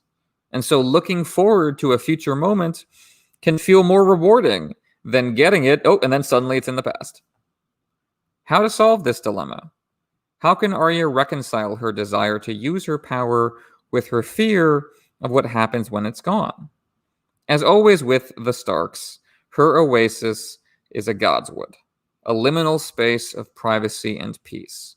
This is where the natural world flourishes, outlasting our petty personal disputes. This is where the noise of the daily grind fades. Even Tyrion finds peace in such a secluded environment at Shae's Manse, but for how long? When Sansa visits the Godswood in King's Landing, when Bran visits the Godswood in Winterfell, when Arya visits the Godswood in Harrenhal, it is as if these far-flung siblings are briefly sharing the same space. These woods are broken pieces of home, scattered to the four winds, like the Stark children themselves. They're like video game hubs linking them together. As Arya thinks to herself, she can almost believe she's in the Winterfell Godswood. That if she climbs down, she'll find her father waiting for her, like they're all the same wood. We want to cross the gaps between us, breaking down the borders of war and death. We can't. But for a moment, we can feel as though we can. Of course, each Stark has a different activity in their respective woods. Bran hunts as Summer. Sansa prays and conspires. Arya trains to fight. She lacks a sword, so she has a branch. A child with a wooden sword, nature itself as our first and last weapon. And thus she maintains the lessons Syrio taught her, Weasel preserving a fragile thread to Arya Stark's life. Yeah, and I love that little touch of her using that wooden sword. And it's fun how Arya swats at leaves and names them Cersei, Ilynpaine, Sir Baron, and the Hound. It's very natural. It's a very natural childlike reaction, and one that I fondly recall doing when I was a young child at the age of 34. But I deeply love the final one about how Joffrey is seen as the broken branch here. I mean, you get it right. This is what George is doing. Joffrey is the broken branch of Robert Baratheon. It's where the line of kings ended because Joffrey wasn't actually the son of Robert Baratheon. And I just adore how George puts these little touches into the narrative. Anyways, enough of my little observations. Carry on. That's a terrific connection. That's exactly what Joffrey embodies. And even though Arya doesn't really know that, she's articulating it.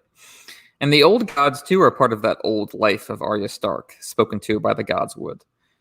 Arya stares down the Harrenhal heart tree with its terrible, snarling face. Arya wonders not whether it hates her, but whether it's suffering.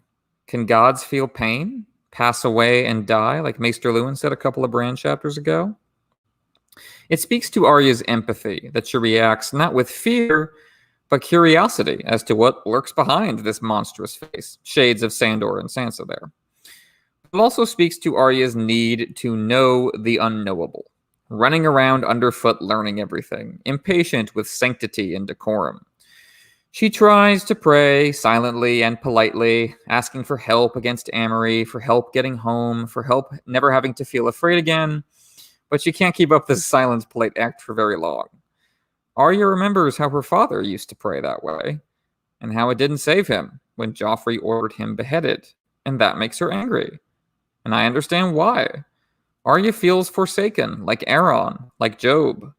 My dad made a deal with you, and you didn't hold up your end of the bargain. So either you're evil or you're powerless. Epicurus's classic questions about God. If he's able and willing to stop evil, then where does evil come from? And if he's one of the other combinations of able and willing, why do we think of him as God? Arya scorns the world of gods and sorcery, saying it can't help her. And right then, Jaqen emerges, as if born out of fog and mist to castigate her. Gods are not mocked, girl, says Jaqen H'ghar. They're not here to help you, and they will happily hurt you if you defy them. Rethink your relationship to them. And he would know, because Jaqen functions like a god. He comes in response to Arya speaking to the heart tree. He came in response to her kill list, whispered at night like a prayer. He speaks, or so he says, on behalf of the gods. And the Godswood is his little pocket universe, like the steamy bathhouse in Arya VIII. Harrenhal is the magical world nestled inside the political world. Jaqen allows Arya to engage with multiple kinds of power hands-on, which is exhilarating but also terrifying. It's a sword without a hilt, no safe way to wield it. Arya is worried that that sword is about to cut her. Gods are not mocked, and Grumpkins can't be trusted. How should she handle her third wish? Before she answers that question, she has some questions of her own, thank you. What's your deal, Jaqen? How did you know I was here? Are Rorge and Biter demons you summoned up from hell? Is Jaqen H'ghar even your true name? Jaqen doesn't even bother with most of these questions. A man sees and hears and knows. And that's all you're going to get, Job. Quit bothering God. The only question Jaqen cares about is the one about his name. And as with many confrontations with faith, as with Catelyn in the Stormlands, he turns it back on her. I have many names, sure. And so do you. Weasel, Ari, Arya. It's one of those moments in the narrative that kind of make you, what? Jaqen knows that Arya is Arya? That's whoa. But I do think the questions that Arya poses are good ones, and I really like Jaqen's non-responses. They do remind me of what God is doing in the book of Job, as you were pointing out. Arya's picking up that there is something unnaturally occurring in this castle, and that Jaqen H'ghar is behind a lot of it. And Jaqen H'ghar, like I was saying before, turns the creep factor up to 11 when he reveals that he knows what Arya's true name is. And kind of as a side note, I was kind of thinking through how Jaqen could have figured this out. And I wonder whether Jaqen might have been taking a little listen when Arya was whispering her prayers and kind of put it all together. Or maybe there was some other magic involved we'll find out about in the Winds of Winter, when in Arya's apparently 4 dozen chapters that are set in Bravos that George is writing. Regardless, Rorge and Biter were not magicked up by Jaqen. We talked about this in a previous Arya chapter, but George R. R. Martin did have a backstory in mind for Rorge and Biter, where Rorge was a bar owner in Flea Bottom who found an orphan named Biter, and Rorge put Biter into the fighting pits to fight wild animals for sport. Lovely story. So these guys aren't demons. They're more, as John puts it about Ramsay, beasts in human flesh, made only worse by the magic surrounding them at Harrenhal. This is a turn on George's part that I've noticed, that proximity to magic makes people more deathly, more disconnected from life, and more horrific and kind of grotesque in their grotesque in their emanations in life.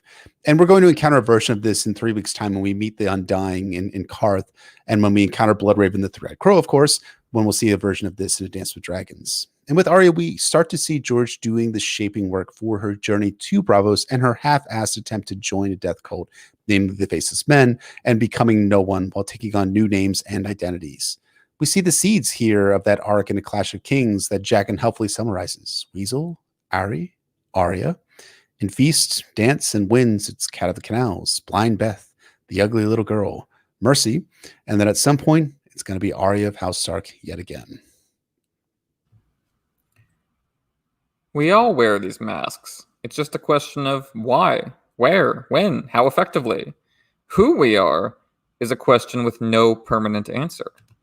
Jaqen is an exaggeration of the state of alienation from the self, a metaphor for losing one's identity as you grow up in a world at war. The man himself is already gone. There's no one underneath all these masks. Arya is the one whose identity is still, potential. It's still really at stake. So he turns all these questions back on her. The question isn't who I am, little spunky fantasy protagonist. It's who you are. Because this is your hero's journey, and I am but your magical mentor.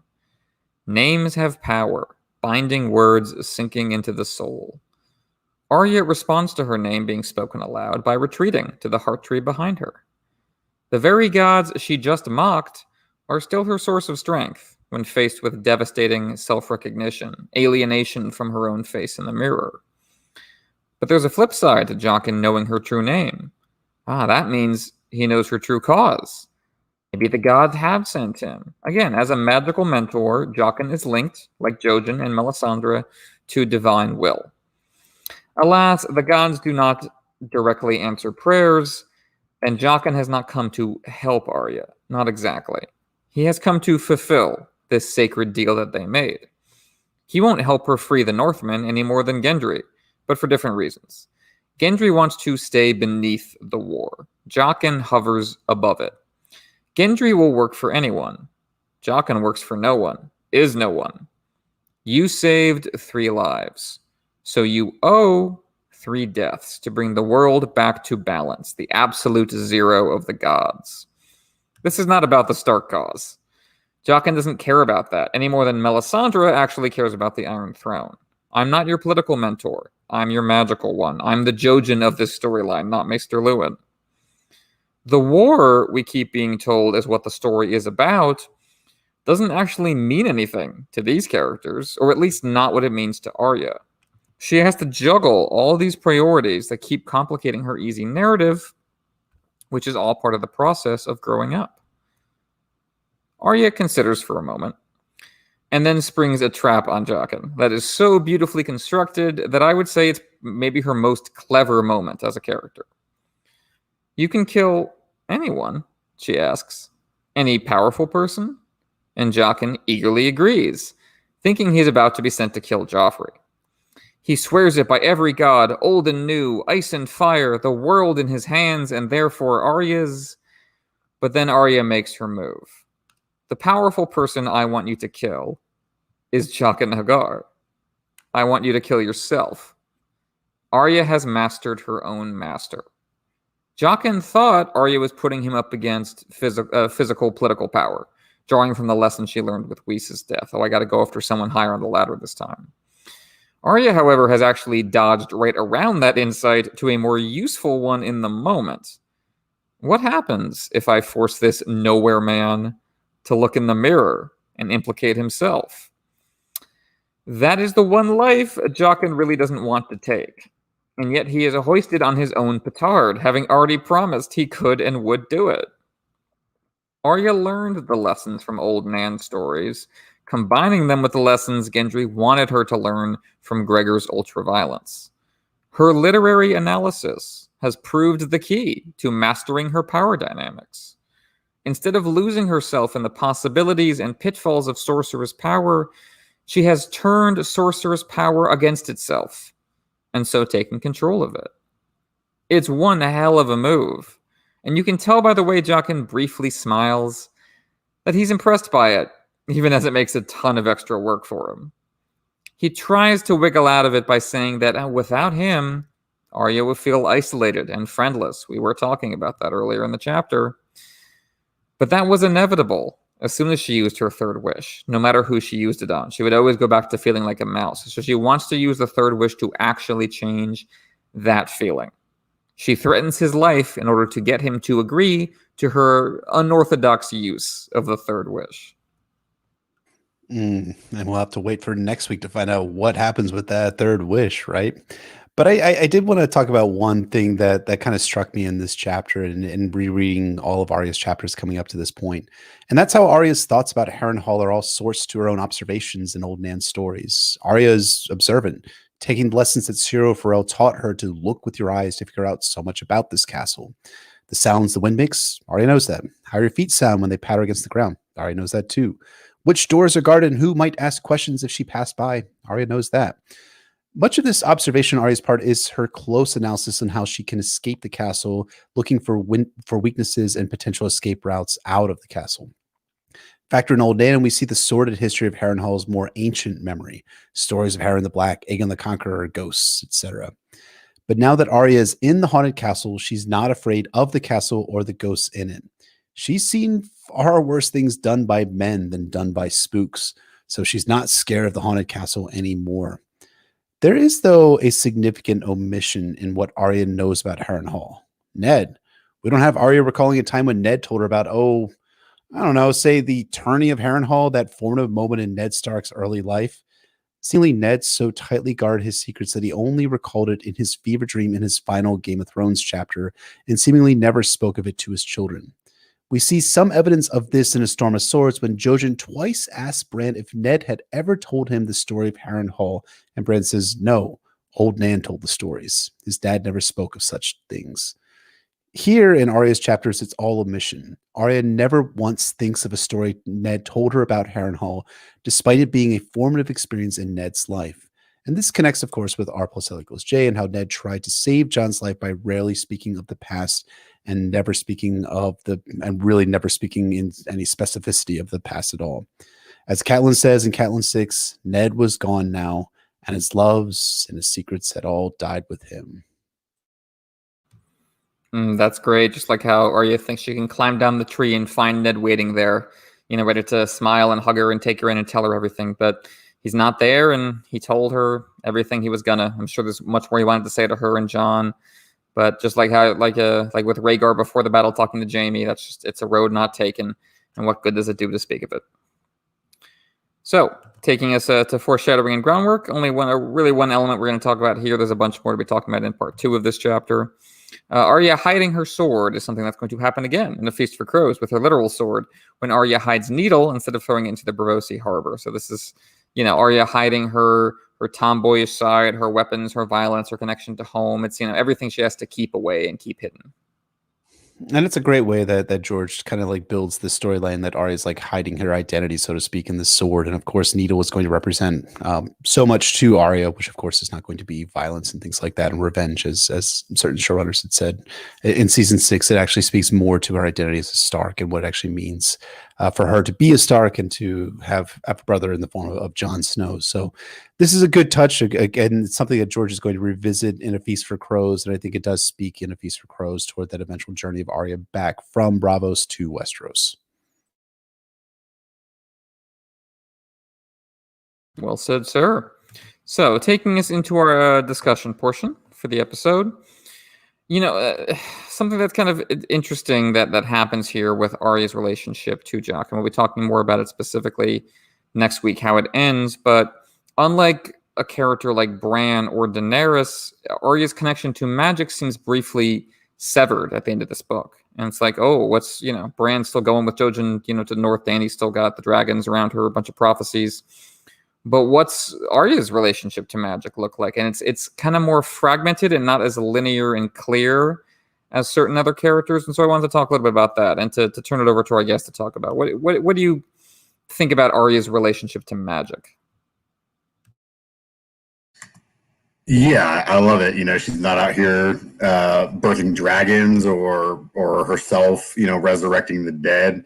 But she's bearing witness to it. She's close enough to reach out and touch it, tell these revenants and shapeshifters, and she absorbs it instead of rejecting it like Tyrion does with Alistair Thorne. He kind of doesn't want to think about it, and so he just, even though there's other things going on with the character work there, he doesn't want to confront it in his own mind. And Arya really she's open to it. And, her concept of it being something that she can attain, not just stories and legends, something you can actually reach out and touch. Like I said, you can really see the path that leads her to Braavos and back. Explicitly so when Jaqen hands her the golden ticket there in the form of the coin.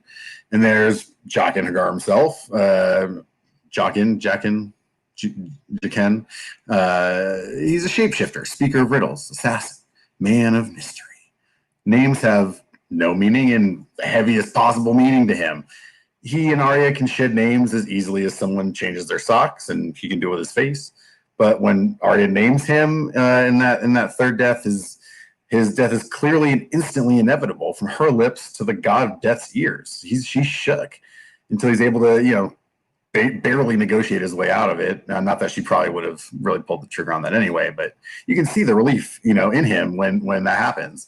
And the reason he's so afraid, the reason they would have had to go through it if she really said it, the thing that binds the naming to the foregone death is all hidden in the mystery of his training and his backstory, and it plants the seed of curiosity in the reader and in Arya, and it goes both ways. You really see it. What is this magic that he's tuned into?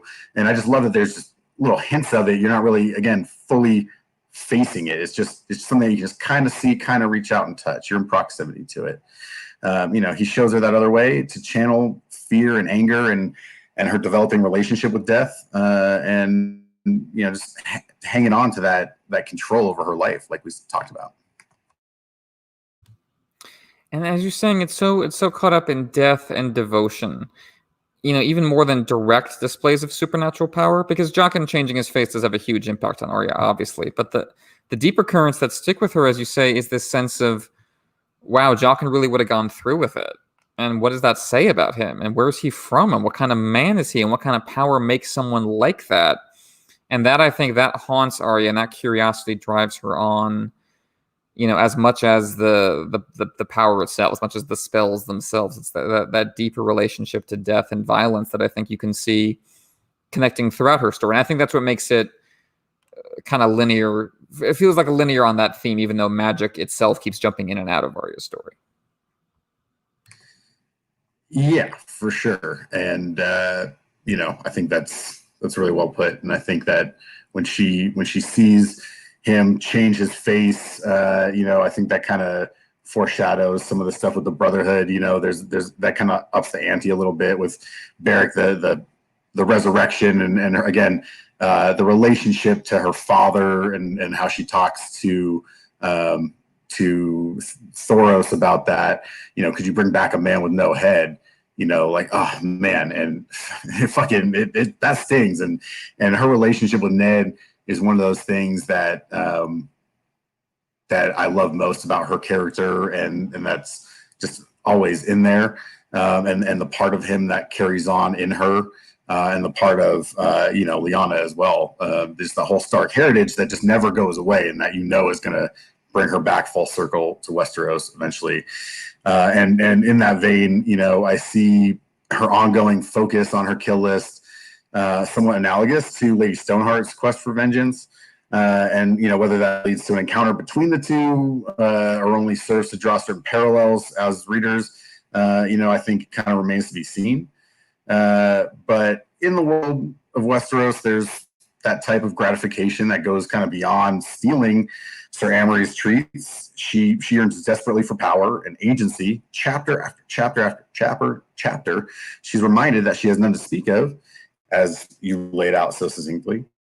Jaqen gives her an indirect taste of that power, right? Explicitly laying the responsibility for the slaughter at Arya's feet. So like the pathway to magic, that pathway to death and extreme violence is there. In the show, we see her avenge the Red Wedding. And again, I think, Lady Stoneheart will take some of that off of her plate as far as like the show and book translation.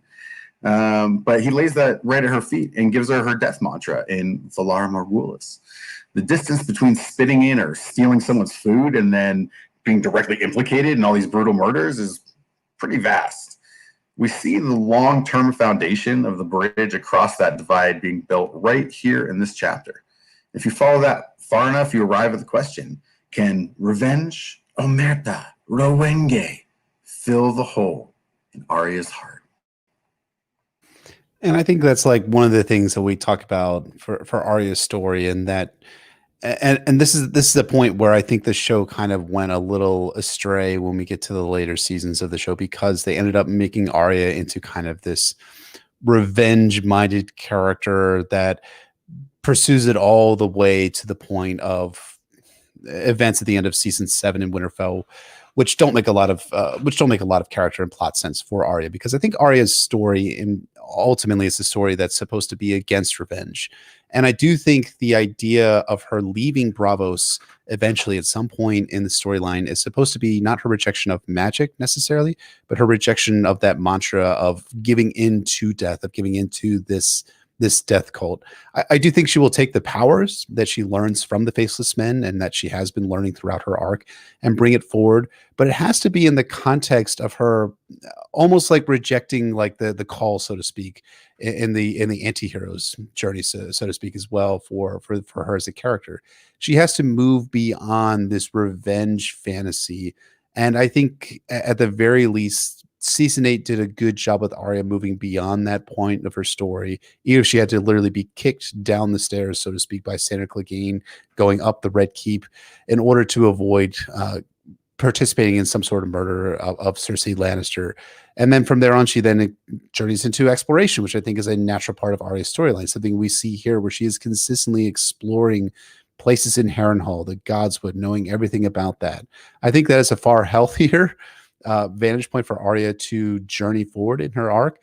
And I think abandoning the death cult is a significant step in that journey, something that we are likely going to see at least by the end of the Winds of Winter. Yeah, I'm admittedly not as tuned into all the kind of the timelines and the intersections and theories. You know, there's her end game and where she goes. You know, I think, you know, still that her and Lady Stoneheart can intersect in a really bittersweet and poignant way and kind of reconcile all of these different themes that their characters carry with them in revenge and catharsis and guilt and just the family relationships and things like that. And, you know, I mean, it could be just thematic character work for sure, but I think it foreshadows the reunion. And, you know, I don't really see Arya being the one to kind of take on the end of the magic, you know, as we see in the show, where she really, you know, kills the Night King and kills all the others and everything's hunky dory. Like that's not likely her fate in the book, right? So the wandering, yes, but you know what's that kind of that climax that gets brought back to, that's like the real character beat. And you know, Ned's not around, and I think for me it just keeps leading back to Stoneheart, and you know, again, kind of loops in the whole Brotherhood without banners thing, which again is just completely my shit. So you know, having to face Stoneheart is just as plausible as any other end for Arya. And what I love about this chapter is the potential possibilities that it opens up for her. Tragic, hopeful, nihilistic, everything in between. Like this chapter, just like, you know, essentially she's about to kind of go on that journey, really. And here's the road, follow it, right? Again, kind of back to the Wizard of Oz semi-metaphor I made earlier.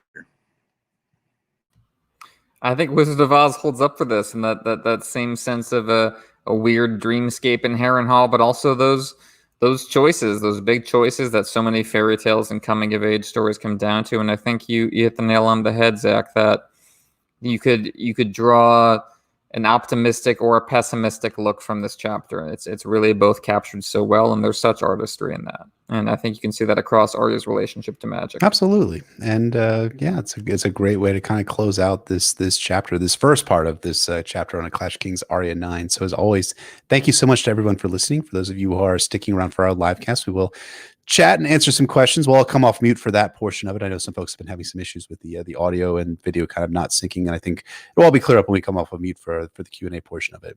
And thank you so much to Jack.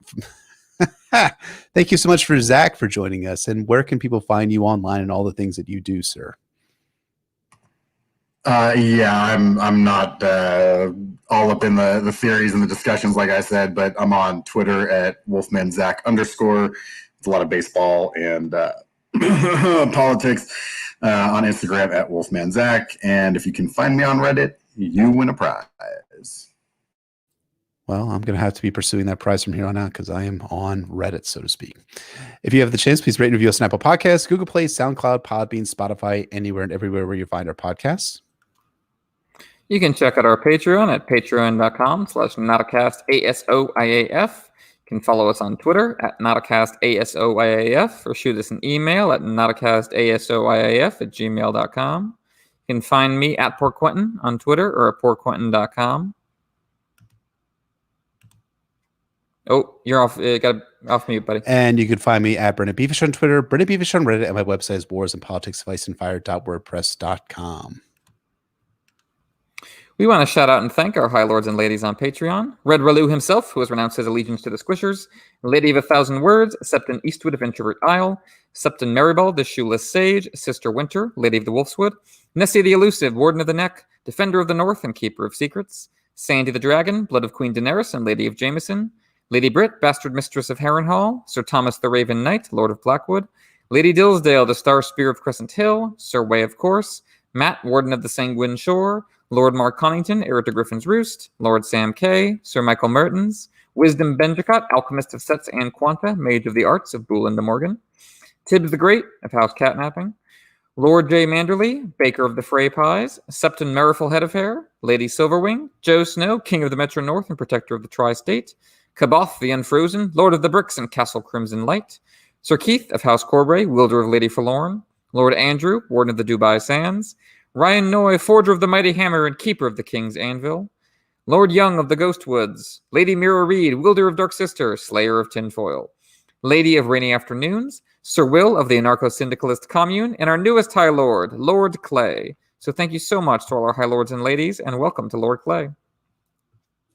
Absolutely. Thank you all so very much for your support, and welcome to Lord Clay. So join us next week for part 2 of A Clash of Kings Arya IX, in which Arya Stark puts her third wish into practice for better and for a lot of fucking worse. Man, the end of this chapter, and especially Arya 10, is especially brutal in the overall system that is the Song of Ice and Fire. Yeah, like we were saying, there's bittersweet conclusions to be drawn from this chapter in isolation. When you get to Arya 10, as we will eventually, a lot of them start to become bitter, and that's going to ramp up in the second half, and we can't wait to have Zach back with us next week to go over the second half of that chapter, so we will see you all then. Absolutely. So thank you so much for listening. Thank you all for watching us, and we will see you guys next week for Clash of Kings Arya 9 Part 2. All right, so you can hit the stop button on your recording there, Zach. And then just leave it alone. We'll have you export it as an MP3 once we're done with everything. But thanks for watching, everybody. And thanks again to Zach for coming on.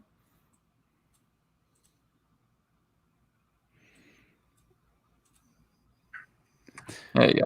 Thanks for having me. I'm going to jump off and do the Oh, sure, thing. of course. So you know what? Just let me DM you what to do with the file real quick. I'll take care of that now, and then you can look at it at your convenience. You can send it to me in the morning, even. That's totally fine. Awesome. Okay, Love you, buddy. What's going on, man? Thanks, guys. Take care. Yeah, sorry for the technical difficulty, but no, it'll You be are better just next week. fine, sir. We were so glad to have you. It wasn't Don't worry about it at all. Yeah, it was. All right, I'll see you guys. See you, man. No, it's just you and me now. What are we going to do with all these What a people? concept, right? All right, I'm going to DM Zach real quick. All right. Thank you so much, everyone, for watching. It was a lot of fun doing this episode, as Emmett was saying. If you guys have had the chance, take a listen to our part 1 of the Second Coming. That's our introduction to the Forsaken. If you've not listened to that already, if you're not a patron already, because we did release that one on Patreon back in May, I believe. So it's a good series, and we also are starting a rollout of part 4 of the Second Coming, which is, of course, closing out the chapter for the Forsaken, for the Second Coming. And and then next month will be our episode, which will be our theories and our analysis of what's going to happen for the future of Aaron Greyjoy. Not going to be very good for poor Damphair. Spoiler alert. Spoilers, and probably not good for all of humanity, but especially for Old Town, which seems to be right in Euron Greyjoy's crosshairs in the as we enter into the Winds of Winter. So all good stuff. That's going to be great stuff to theorize about. Less research heavy that one, and more just kind of theorizing, but it'll still be great. We promise. Mm-hmm. All right. Question from Pedro G, who asks, who is your favorite Hand of the King historically and in the main series, as well as WolfmanZack? And who would you like to see in the position that never held it? Well, there's a great Planetos podcast episode about the small council, who they would point to the small council. I do recommend you guys take a listen to. Let's say it's an excellent little episode that has two of our small counselors as a part of it, Lord Micah and Lord Travis. So take a listen to that. I am personally partial to Barth and to historically. Yeah, can't beat Barth. He's the obviously correct answer. And but I mean, like I like John Aaron a lot. I think he was probably the best, like most recent Hand of the King, because there hasn't been a lot of great Hand of the Kings recently, from what I understand from the series. They tend to conspire or be useless and ineffectual. And Barth was the exception to that, in the way that Jaehaerys was, the exception to many, though not all, of the problems plaguing other Targaryen kings. The lowborn dude who was given voice and loved learning and education can't get any better than that. So, I mean, there's also Davos to consider, although, True. I don't know how much he considers himself a real Hand of the King, but he does great with what he's given. He'd probably be my master of ships, I guess, and my hypothetical small council, but that works. He's a good Hand of the King. He does good. He saves Edric Storm's life, so that's Oh, thank you for that. My head is apparently the size of Illyrio. Let's take it down a notch. My oh my. We have a couple listeners from Argentina that are tuning in tonight, which is really awesome. Cool. So welcome to you folks for jumping on. Warren D asks, why do you guys think the Faceless Men want Arya? Is it her warging ability, or is there more to it? Well, good question, Warren. The problem with the Faceless Men, as I've said before, is that they don't really make sense. And if you start asking these questions, you start to realize, that really has no answer, does it? Because, it's not really clear. Like, we know why Bloodraven wants Bran. We know why Littlefinger wants Sansa, unfortunately. The Faceless Men, again, like Jaqen just kind of walks away from Arya on a lark. And you get the feeling that if she never used the coin, that would be the end of it. And the working abilities, it's certainly possible, but I don't know, it's been a while since I read her dance chapters. Are they aware of it? And do they like it? Well, I mean, like Arya uses the ability to skin change the cat to see it's the kindly man who's attacking her. Right, and she confesses to that, right? Maybe she confesses that. It's I don't know if she actually does. Yeah. But I mean, like the kindly man has to like realize this, but at the same time, like you don't get the sense that the kindly man is like, yes, we need to talk more about Winterfell. Tell me everything you know about Winterfell, or tell me about Harrenhal. He's more like, let me tell you this deep, dark secret of the history of Valyria and why the Faceless Men exist, which is great. I enjoy that aspect of it. But at the same time, it's also like, okay, I get it, George. This is like the kindly man is your excuse to do some world building for Valyria and to talk about the history of the Faceless Men. But I do think, like you're saying, you ask too many questions about the Faceless Men, and they do not lead to happy answers, because there are no real happy answers. And again, maybe that's why George is doing, like, apparently just writing the bejesus out of Arya Stark in the Winds of Winter. I mean, just to make it make sense. I mean, I just leave it in the mists, George. Like, the Faceless Men are fine. They're creepy. They work fine for Arya's character arc, as we've been saying. The fact that world building, they don't make sense is, what, there are worse mistakes. Spending forever rating Bravo sea chapters would be a worse mistake. You know what I mean? I'd rather let the world building stand.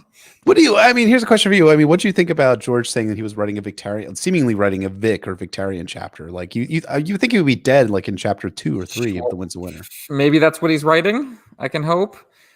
I say I hope because I can come around to your Barristan theory, but Victarion as having utility as a character beyond Slaver's Bay just makes me feel old. Like, really?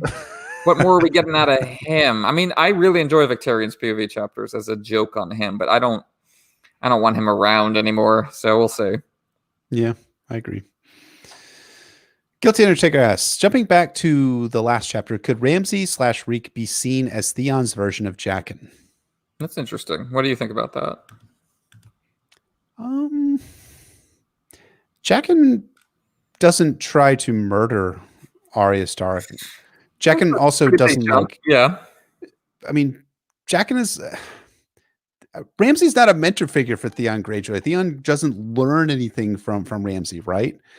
I mean, he comes out of it, I guess, better, like his redemption arc. But I mean, it's not like that. Ramsay's purpose is to be, let me instruct you about how you've been a shitty human being, and here's how you're going to be better.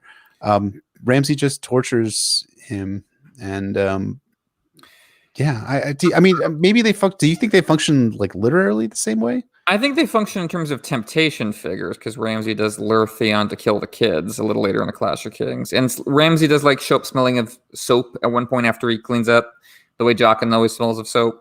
So I think there is something to it. I just think that the temptation mechanisms play out very differently in Arya and Theon storylines, and this is kind of an isolated test for Arya, whereas for Theon it's going to drag him down. So I think they do. I think there is some similarities there, but I just think the ultimate trajectory is pretty different. Agreed. Yeah, agreed. Everybody's saying that I have a beard. Unfortunately, I will not have a beard next week. Sorry. It's unfortunate. Apologies. It's like with when you have players for George Steinbrenner on the Yankees, and he wouldn't let Johnny Damon keep his luscious long hair. That broke my heart as a young man. Look at you sportsing. Oh. It's sportsing to the extent that I was like, oh, that man's hair was so dashing. It's like, like when Data on Star Trek tries to like involve himself in a human affair. That's me talking about sports. Anywho. It's one of those things, like every vacation I grow a beard, and each year there's more whites, like right here. It keeps creeping up up my face. So I love that. Chloe's always like searching my hair for whites. Like she found I found a white hair. Oh no, it's one of the cat's hairs. Damn it. I'm not aging quickly enough for her. I mean, like two of my brothers have dark hair, and their hair is like going gray. But thankfully, I've got blonde hair, so you can't see the grays in it. So I win. Damn right. I win.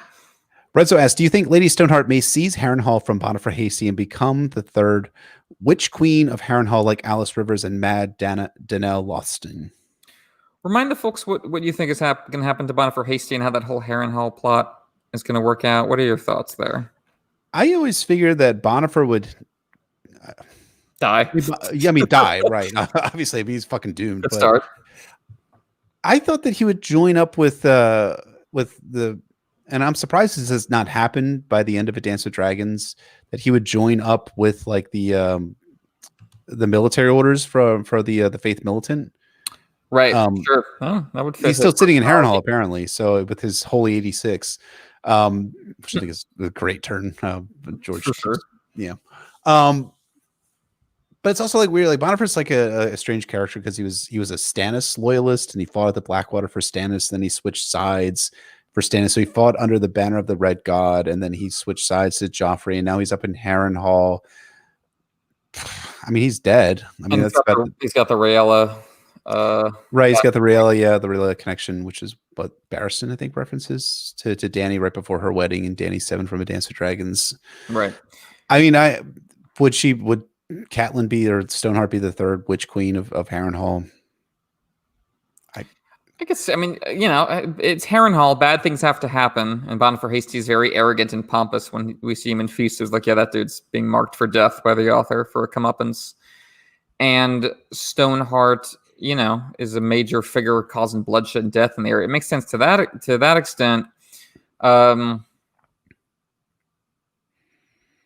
could see it. I hesitate because the Stoneheart stuff seems centered towards more Riverrun and the twins as it stands right now, but that's for Jaime and Brienne, their POVs. So as Zach was saying, if we get to an Arya Stoneheart confrontation, presumably there's going to be some gap, you know what I mean, in between the Jaime Brienne chapters on Stoneheart and then the Arya chapter where Stoneheart dies. Maybe Stoneheart will have picked up shop and moved to Harrenhal. Maybe Arya comes back to Harrenhal to kill Stoneheart. Yeah. I could I'm going out on several limbs here, but I could potentially seeing that being a satisfying kind of loop quality to her story.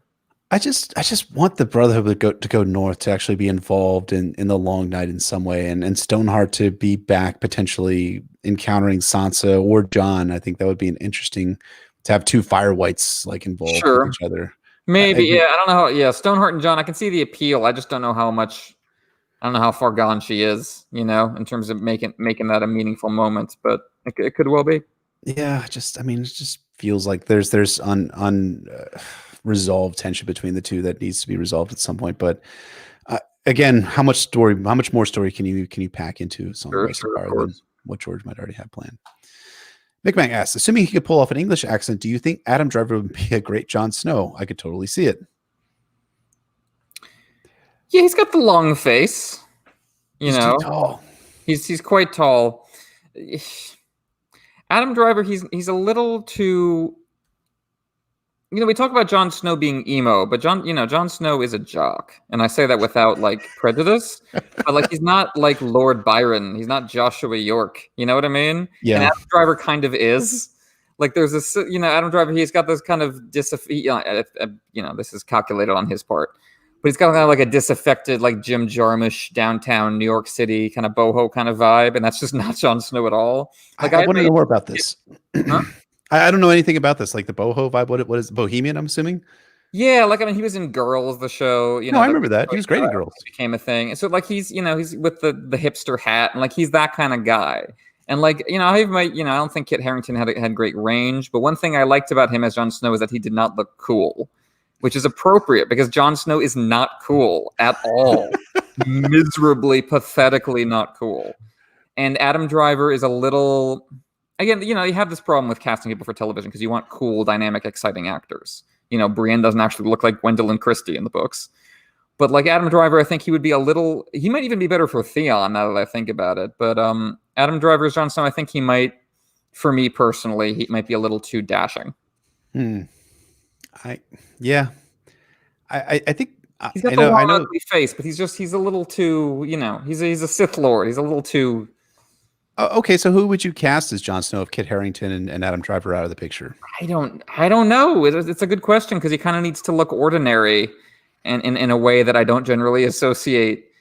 Timothy Chalamet would be perfectly fine. He's a little too waifish. Yeah. Yeah. No, Adam Driver's a fine choice. I'm nitpicking too much. There's just like I enjoy the aspect of Jon Snow's character where he wants to be like an emo, like dashing rogue, but he actually just wants to like cry with his dog. I think that's difficult to capture. And I think Kit actually did a good job of that. Of like by the end of season 8, like Kit's exhaustion of like, I just don't want to do any of the things you people want me to do anymore. Stop. And that's hard with Adam Driver because he clearly wants to do things. He's Adam Driver. Look at him. He's ambitious. Yeah. You know what I mean? Here's what I think. I don't think Adam Driver could pull off self-effacing, and self-effacing is crucial to Jon Snow. That's my word on the subject. That's a good point. Have you seen Marriage Story yet? I have not seen Marriage Story, but maybe would that change my mind? An angry Jon Snow got married to Ygritte. Is that what that is? I mean, it's like when John. There's like that one scene that everyone's seen, like the wall. That's not the whole movie. The movie's actually really, really good. I thought. I mean, it was. I've heard it's balanced. It's easy to just reduce everything to a scene that way, unfortunately. And that's how it got done. But yeah, I think if you would watch that, you might come up with with a more rounded perspective on whether Adam Driver could be Jon Snow. That's perfect. Because he does do the physicality part of it really well in that movie. Again, I just think he's too tall, but he does do the moody part as well, where he's just like moody the entire. It'll be just fine. Yeah. Oh well. Yeah. But Timothy Chalamet would be a good choice for John. He would be older Sweet Robin is who that guy is. Yeah. He looks just like that guy now too. I remember seeing an old picture of like Kit Harington and all the cast from 2009 or something like that, and everyone's like smiling and like, this is great. Oh, yeah. We're in Game of Thrones, and Kit Harington just standing there like. Exactly. He's always John from the start. Because again, John is the Stannis of the family, and you don't want Stannis played by someone who's handsome. That would ruin everything. Interesting. Frank B asks, what is the funniest possible meetup in The Winds of Winter? Not most likely or most impactful, but most entertaining. It's a good question, Frank. Anything come to mind for you, sir? I mean, not likely, but no, okay. Not likely, but like, or most impactful, but most entertaining. I mean, like,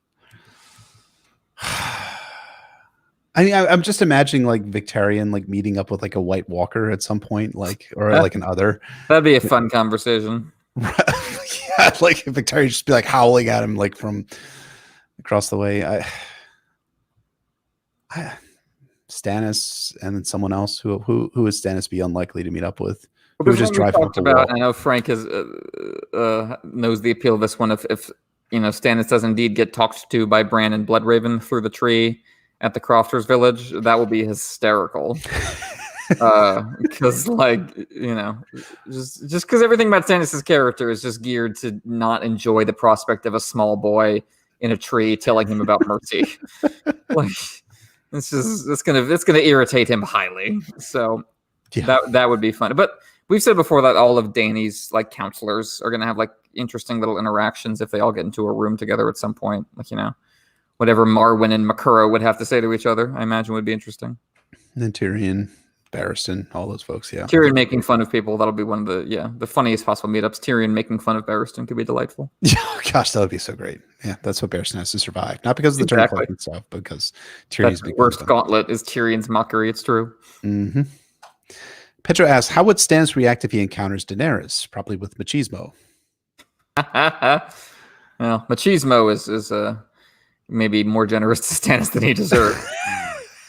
Yeah, what do you think? How would that go down if Dany met the male equivalent of Dany? I mean, have you had the male equivalent? I mean, he would hate. I mean, that's one of the reasons why he hates Renly and Robert. Exactly. Because they're also similar to each other.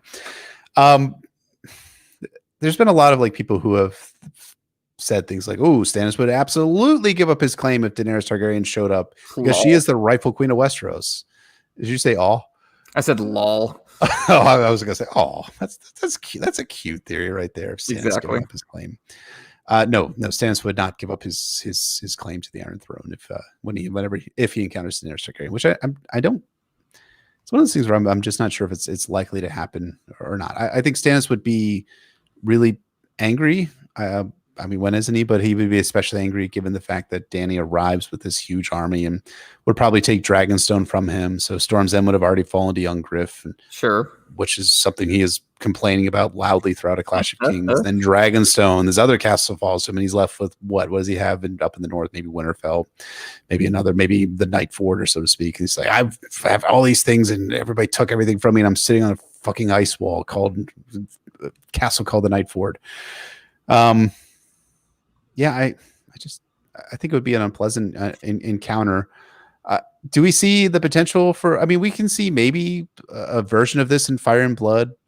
I mean, people have talked about this in terms of Alaric Stark and Alysanne Targaryen as being Sansa and Stannis interacting. But you can also see, I mean, Daenerys and Alysanne are not precise parallels to each other, but the potential, like, just gruff anger that would emanate out of Stannis Baratheon and Daenerys' ability to charm him. Maybe I don't know. I think I'm in a wait and see mode when it comes to how Dany's going to actually be in our interactions with people come the Winds of Winter, because I don't think it's going to be necessarily a positive thing. I think it's going to be a lot less like, let's listen to people and hear them out as she does throughout A Dance with Dragons, and more of a let's burn people who do the wrong thing and move on from here. So, well, I mean, I'm talking too much. I'm rambling. What do you think?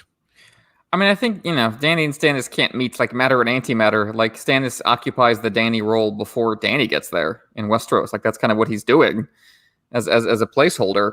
And their claims are irreconcilable and really inconvenient for the other, because they represent just entirely different understanding of the claim on the Iron Throne, and also about magical power. It's no accident that Stannis has a Red Priest, and that there are now Red Priests that are trying to team up with Dany, and they're probably going to succeed. So yeah, I certainly don't think it would go over well, but yeah, I doubt they're going to meet for that exact reason. I think that one is supposed to kind of smoothly replace the other in Jon's story, especially, and Stannis, I think, is a cautionary tale for Dany in a lot of ways. And the only thing that really links them strongly directly, I think, is the House of the Undying Prophecy. Yeah, where among the lies that Dany must slay is Stannis with his lack of shadow as Azor Ahai. I don't think that's necessarily literally Dany showing up to stop Stannis from doing things, but Stannis' dream of being Azor Ahai will crumble, and Dany is to a greater extent the real thing. So I think that's just more what that's about. Yeah, I agree. I think it's a metaphorical slaying of the lie of Stannis as Azor Ahai Reborn, as opposed to the literal slaying of Stannis as Azor Ahai Reborn. I think it's going to be accomplished likely by his own hand. Alan V asks a question. I understand that Doran Martell wanted his plan to be a secret, but doesn't it seem a little stupid to send his son and heir to Meereen with only a half dozen people? I think the first thing is that Quentyn isn't Doran's heir. It's actually Ariana's. That's one of the things that comes up over and over again. Quentyn is kind of the spare, and Trystane is the second spare for the reign. But I do think this is an interesting point. And you are the Quentyn Martell expert, so I'll turn over to you, but I have my own thoughts about this question. I mean, part of me wants to go, yeah. that was a stupid plan, and the point is that it was a bad plan, and that it was kind of always had these. There's this doom laden over it, even before specific things started to go wrong, because if Quentin had more resources and more people to draw upon, losing half his crew immediately wouldn't be as devastating as it turns out to be. And yeah, I think Duran, for very understandable reasons, doesn't want to expose his people to war until all his ducks are in a row.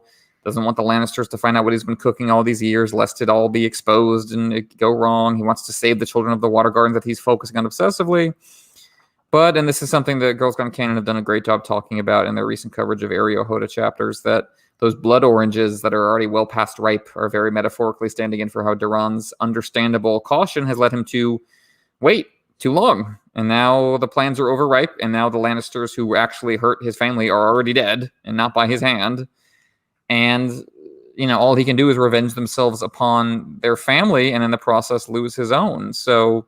yeah, I think it was a mistake on Duran's part, but it's not like a plot hole kind of mistake to me. I think it's built into his character and his very decent-hearted motivations that nonetheless I think lead him to some less logical paths. I think you're absolutely right, and people have pointed out that Doran Martell could have sent Quentin to Norvos, to Melario's house and household, and been like, I'm just sending my son here, and I'm sending a couple hundred knights with him because Essos is very dangerous and stuff like that. But I think one of Doran Martell's many shortcomings in terms of his planning, his pitfalls, is that he tends to be over paranoid about what people can find out and what people can know. I think you brought this point years ago. It was a point that kind of blew my hair back, in which you were talking about how when Doran Martell talks with Quentin about what he's planning on doing, he doesn't do it within the halls of the Water Guard, rather within the halls of Sunspear itself. The castle. What's the castle called in Sunspear? Is it called Sunspear Castle? Yeah, I think it's just called Sunspear. He takes Quentin out to the Water Gardens and outside, so there could be no whispering ears, because he assumes that Varys is listening in on his conversations, and he's really so scared of what Varys can know. And it's also, and this is the point that you brought up really, really well to me a couple years ago, was you had said that the reason why Doran Martell is whispering to Arianne, vengeance, justice, fire, and blood, is because he's afraid that someone could be listening in. So he's very much paranoid about that sort of thing. And like a lot of characters and a lot of fans in A Song of Ice and Fire, they tend to look at Varys and be like, as kind of almost omniscient in his ability to know things and what he knows, but he's not omniscient. And there's many things that he does not know. Exhibit A, Ned Stark being killed on the steps of Baelor Sept. But he also seemingly doesn't have a intelligence base too far outside of King's Landing. So it is stupid for Doran Martell to send his son and his heir to Meereen with only a half a dozen people.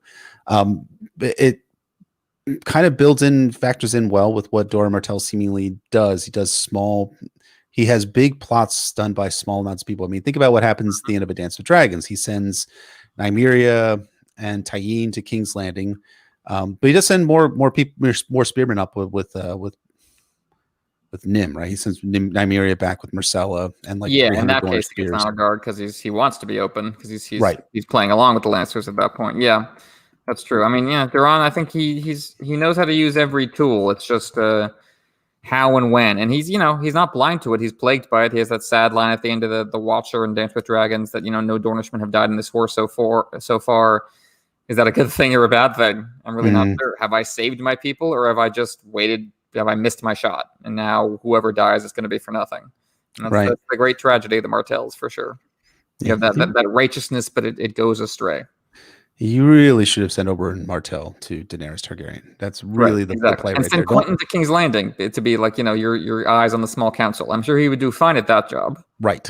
He'd be great at that. Just don't send Quentin in the middle of meetings quietly and tell you what happens. I'm sure Quentin would probably not screw. Somehow Quentin screws that up, but probably wouldn't screw that up. But yeah, if you want to cross Essos to woo Daenerys Targaryen, it's the job Oberyn Martell was born for. Mm-hmm. And he's has ties in Essos. As he was a member of. He founded a sellsword company, which some people think is the Brave Companions, which I don't think is actually the case. I doubt. Oberyn's a dark dude in many ways, but not that dark.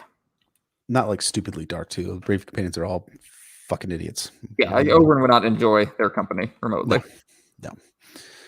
Teenage Gumshoe asks, of these random duos, who would you like to see meet? Arya and Bran, Sansa and Davos, Arya and Jaime, Jon and Asha. What about you, sir? Which would be your pick there?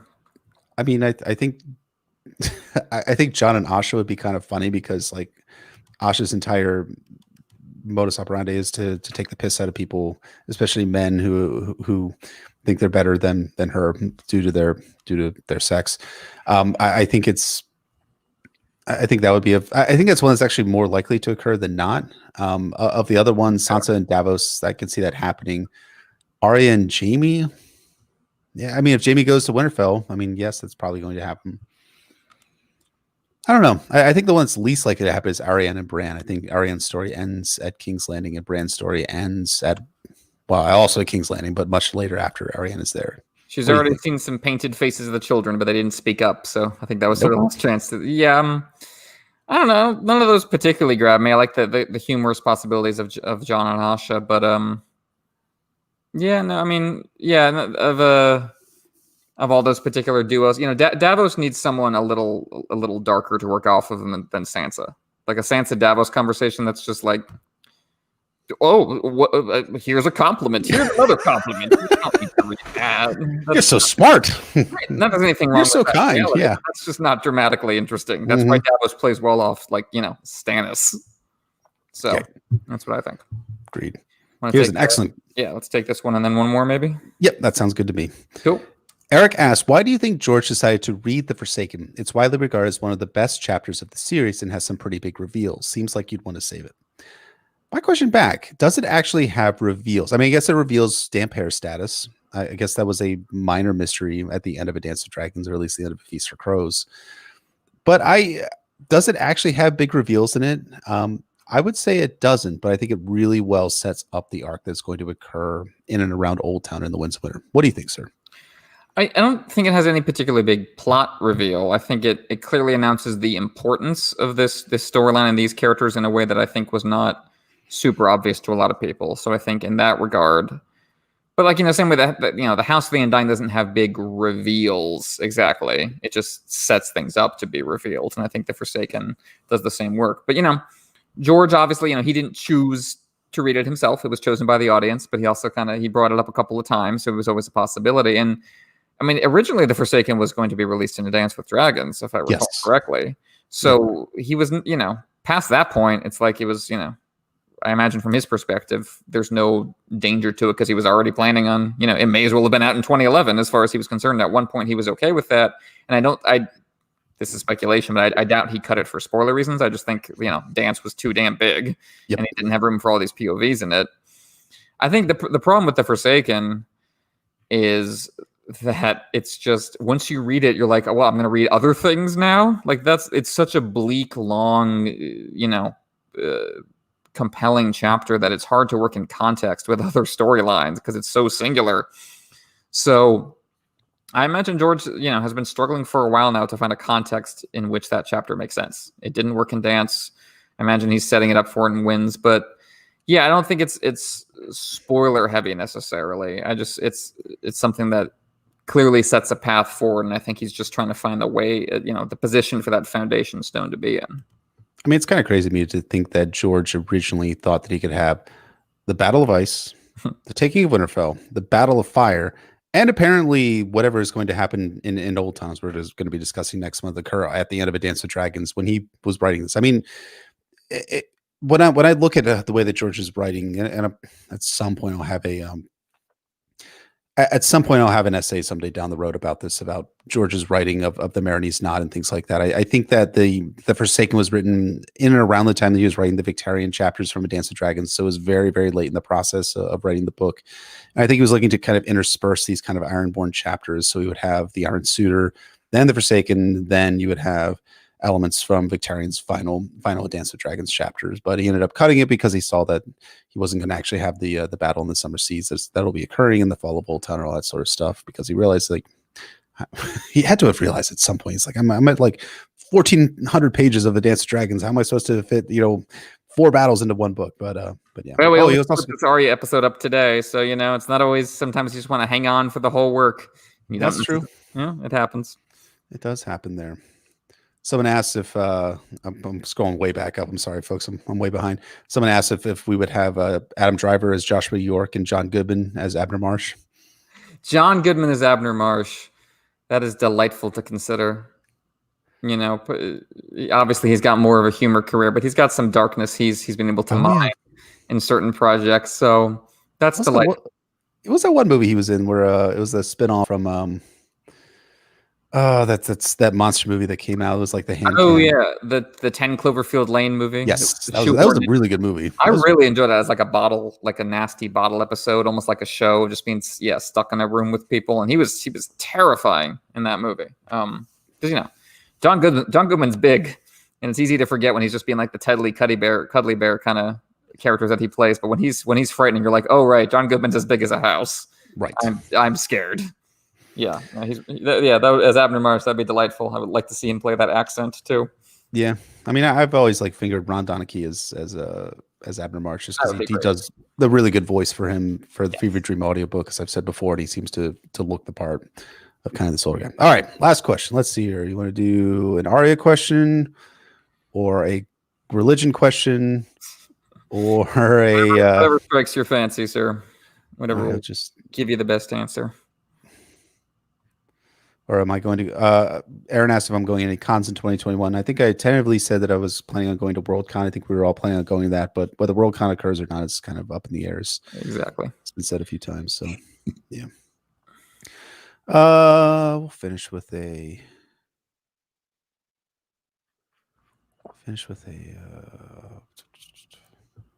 Frank question. Was Jaime not telling Dany to her face her father was a monster and going full Samuel Jackson in A Time to Kill? Yes, I'm glad he's dead, and I hope he burns in hell. The biggest miss of that scene. So referring to season 8, episode 2, right?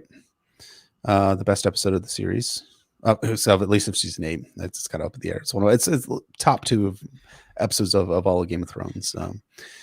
Night of the Seven Kingdoms. Was that a miss in the show's part of Jaime not revealing that stuff about Aerys Targaryen, or was he?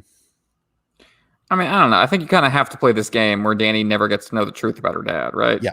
Because if she does, that might have an impact on her decisions. We see this like blatantly in A Storm of Swords when Barristan comes up behind Dany and goes, "So, thought you might want to know some things about your dad." Dany says, like, "No, I read the script. Barristan, you're not allowed to tell me that now. For my character development." It's very blatant, and it's fine. But I think that's what's going on. Like, yeah, Dany can't ever have that scene because then she'd have to go, "Oh, well, I guess this is all a bad idea then, isn't it?" And, right. Then nothing happens. So I think, she always has to be on the verge of understanding what's up with dad. But like in the House of the Undying, as we'll get to soon, when she literally sees him give the order to blow up King's Landing, but she doesn't know that's what she's looking at, so she can't internalize it. Right. And I think like from Jaime's perspective, he's in he's trying to save his own skin in that scene. So he's not going to be like, actually, you suck. Your dad really sucks too. And even Jaime knows better. Yeah. Jaime's at least smart enough to like kind of figure his way out of that one. So he doesn't bring that up. But yeah, was it a miss? No, like Emma was saying, I think it's important for Daenerys to be like on the verge of finding out stuff about her father before she actually becomes a version of her father when she actually burns King's Landing, because I think that's ultimately what the story is driving at. Dany can't learn that lesson of Aerys Targaryen before she actually takes on his role of being Aerys Targaryen. I know that would be probably slightly controversial among some elements of the fandom. I don't know. The other people like that are really Dany fans. I don't know. I don't know what's controversial anymore. It's like the those two teens in The Simpsons. Oh, it's Homer. I guess he's cool. Is that sarcastic, man? I don't even know anymore. I don't even know what qualifies as a hot take anymore in the Song of Ice and Fire stuff. We've been through all the cycles. There's nothing new. And with that. So thank you all so much for watching. We appreciate all the questions. I apologize if we did not get to answer your question this week. We will answer next week, and hopefully maybe Zach will be able to stick around. I'm not sure exactly, but it'll be a lot of fun. Yeah, it was great. And we have we're coming up to the House of the Undying, which we've already said is going to be 2 parts. We're saying that right now. Like we made getting ahead of it. Right. 2 parts for the House of the Undying, and then we're on to another Tyrion chapter, and pretty much we're getting up to the Blackwater. I mean, we're like 2 months away from the Blackwater. Really? Yeah, and we got some good stuff before then. We got some good Theon chapter. Yep. Some good Jon chapters up in the Frostfangs. The wonderful Catelyn chapter with Jaime. His one appearance in the books, and then to the Blackwater itself. Wonderful. It's all good stuff. So thank you again for watching. Thank you for many of you folks who are sticking around the chat or supporters of us on Patreon. Really appreciate it. And we'll see you guys in just 1 week's time.